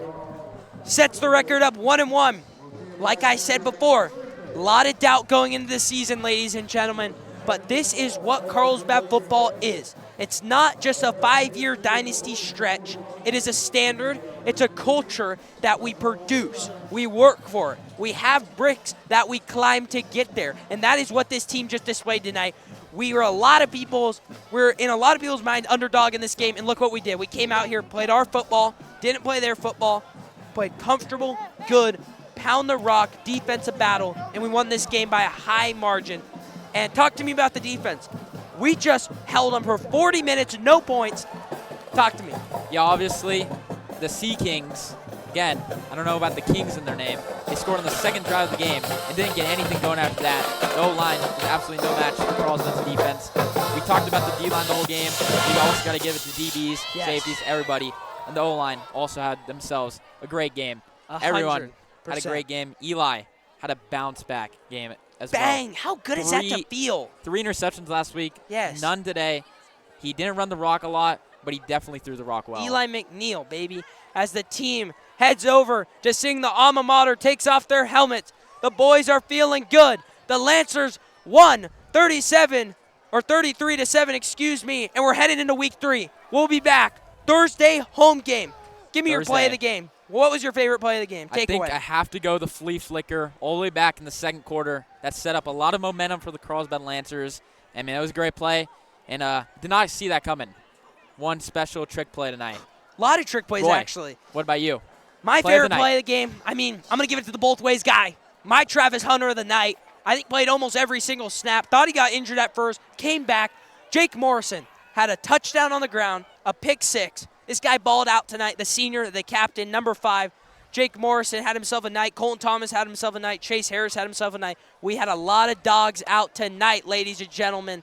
And we got it done. 33-7. The Lancers take this one. We will see you in week 3. But first, let me talk about the sponsors real quick. We'd like to take a moment to thank our sponsors. We cannot produce this live broadcast without their generous support of CHSTV Sports live stream telecast. Thank you to Ryan Kane Search Group, the Biotech Executive Searches, and Fixed Auto, Brightway Insurance, Mossy Nissan, and all of our sponsors are featured on CHSTV's website at chstv.com, where you'll find links to their respective websites. Thank you again for sponsoring Carlsbad Sports, ladies and gentlemen. And one more, sorry, to the Kellis and Morrison family. Oh my gosh. We're very sorry, whoever's family that is. Whoever got injured in the first place. It's our fault. We're giving you prayers, but you'll be back. I feel it. You'll be back. But we're out of here. Roy. And we got a W. And I'm going to go to In-N-Out. And that is 1-1 Lancers, 33-7. The Lancers got it done. That's what we like to see. And how about Luke Schultz? Quick warm welcome here. First game on the mic. And I'm going to say it. He did extremely well. Thank you, Roy. Great. Thank you. I mean, I felt our connection. We were dialed in. We're a duo. And I can't wait for more games like this. 100%. You're Next Thursday. You're 1-0. He's 1-0 on the mic, ladies and gentlemen. And we'll check back our college football takes on my Twitter. Notre Dame. Yeah. But that is it, ladies and gentlemen. Thank you all for tuning in at home. I want to give a quick shout-out to my grandparents in Wisconsin, Waukesha, and in Seattle. Grandma Kathy, love you guys so much. And any shout-outs from you? I would like to give a shout-out to my whole family. Dad, Mom, love you guys. Love you guys. Thank you so much. We already got the sponsors. We're all good, though. We're dialed. Have a good one, guys. Thank you for all tuning in. Have a good one. Good night. Bye, guys. And we barely tag him or we don't tag him. Like, that's embarrassing. Freaking rally to the ball and every get on. All right? Because we have to tackle with real football. It's not real football. You understand that? There's times where, like, we're standing in glue and they're just running away. And we're just doing this stuff. Carlsbad football's final phase in preparation for the regular season begins the first Monday of summer vacation. Let's bring it up. Let's go. Seabat on me. 1, 2, 3. Seabat. It is through this summer program that the players continue to condition themselves physically and mentally. The summer program is a 6-week program where we are here every morning for 2 hours training, lifting, running, working on football stuff. It is hard. Carlsbad alum, wide receiver coach, and Super Bowl champion Brett Swain tailored the saying, "Deep Waters," which has fueled and justified the team's work ethic over the years.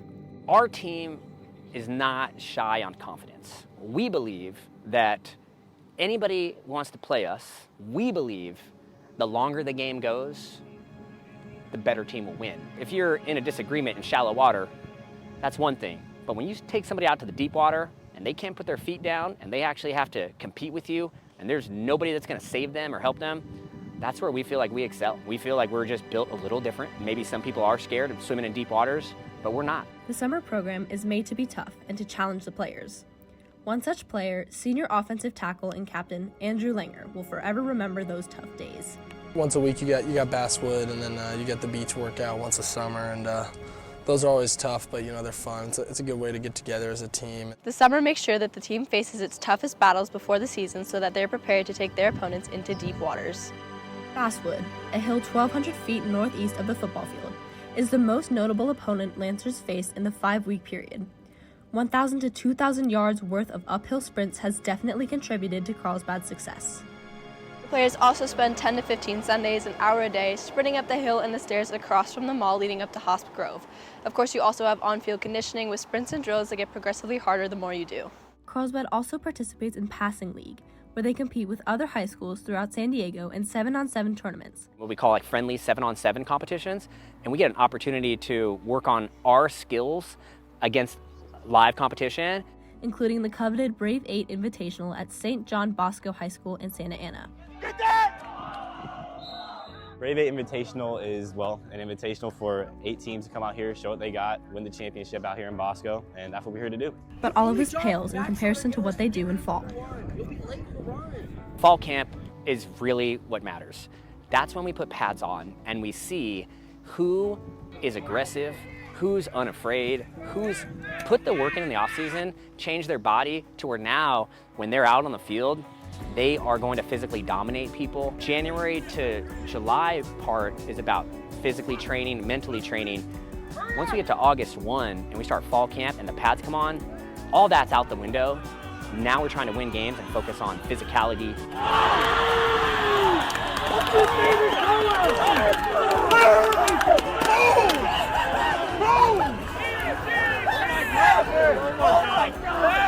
After 2.5 weeks of 3 to 5 hour practices, Carlsbad packed up and headed over to former league rival San Marcos for their scrimmage. This gave players one last shot before the regular season to prove themselves. This is when we find out who's good. I'll give you some examples. 2 years ago, going into fall camp, we were unsure about Luke Forelli. The minute the pads came on, we realized he is not the problem. He's a very physical and aggressive player. Last year, another example, Ben Harris.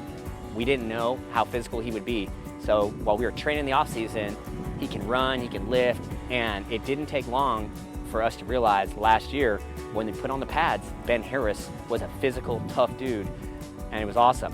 This year in the fall, we'll see who the next Luke Forelli or Ben Harris is. I don't know, but we're gonna find out. Our goal for our players is for all of them to be great husbands and fathers and be mentally tough, because in life they don't always go how you want them to go. I think because they get bumps and bruises and they have to battle through that.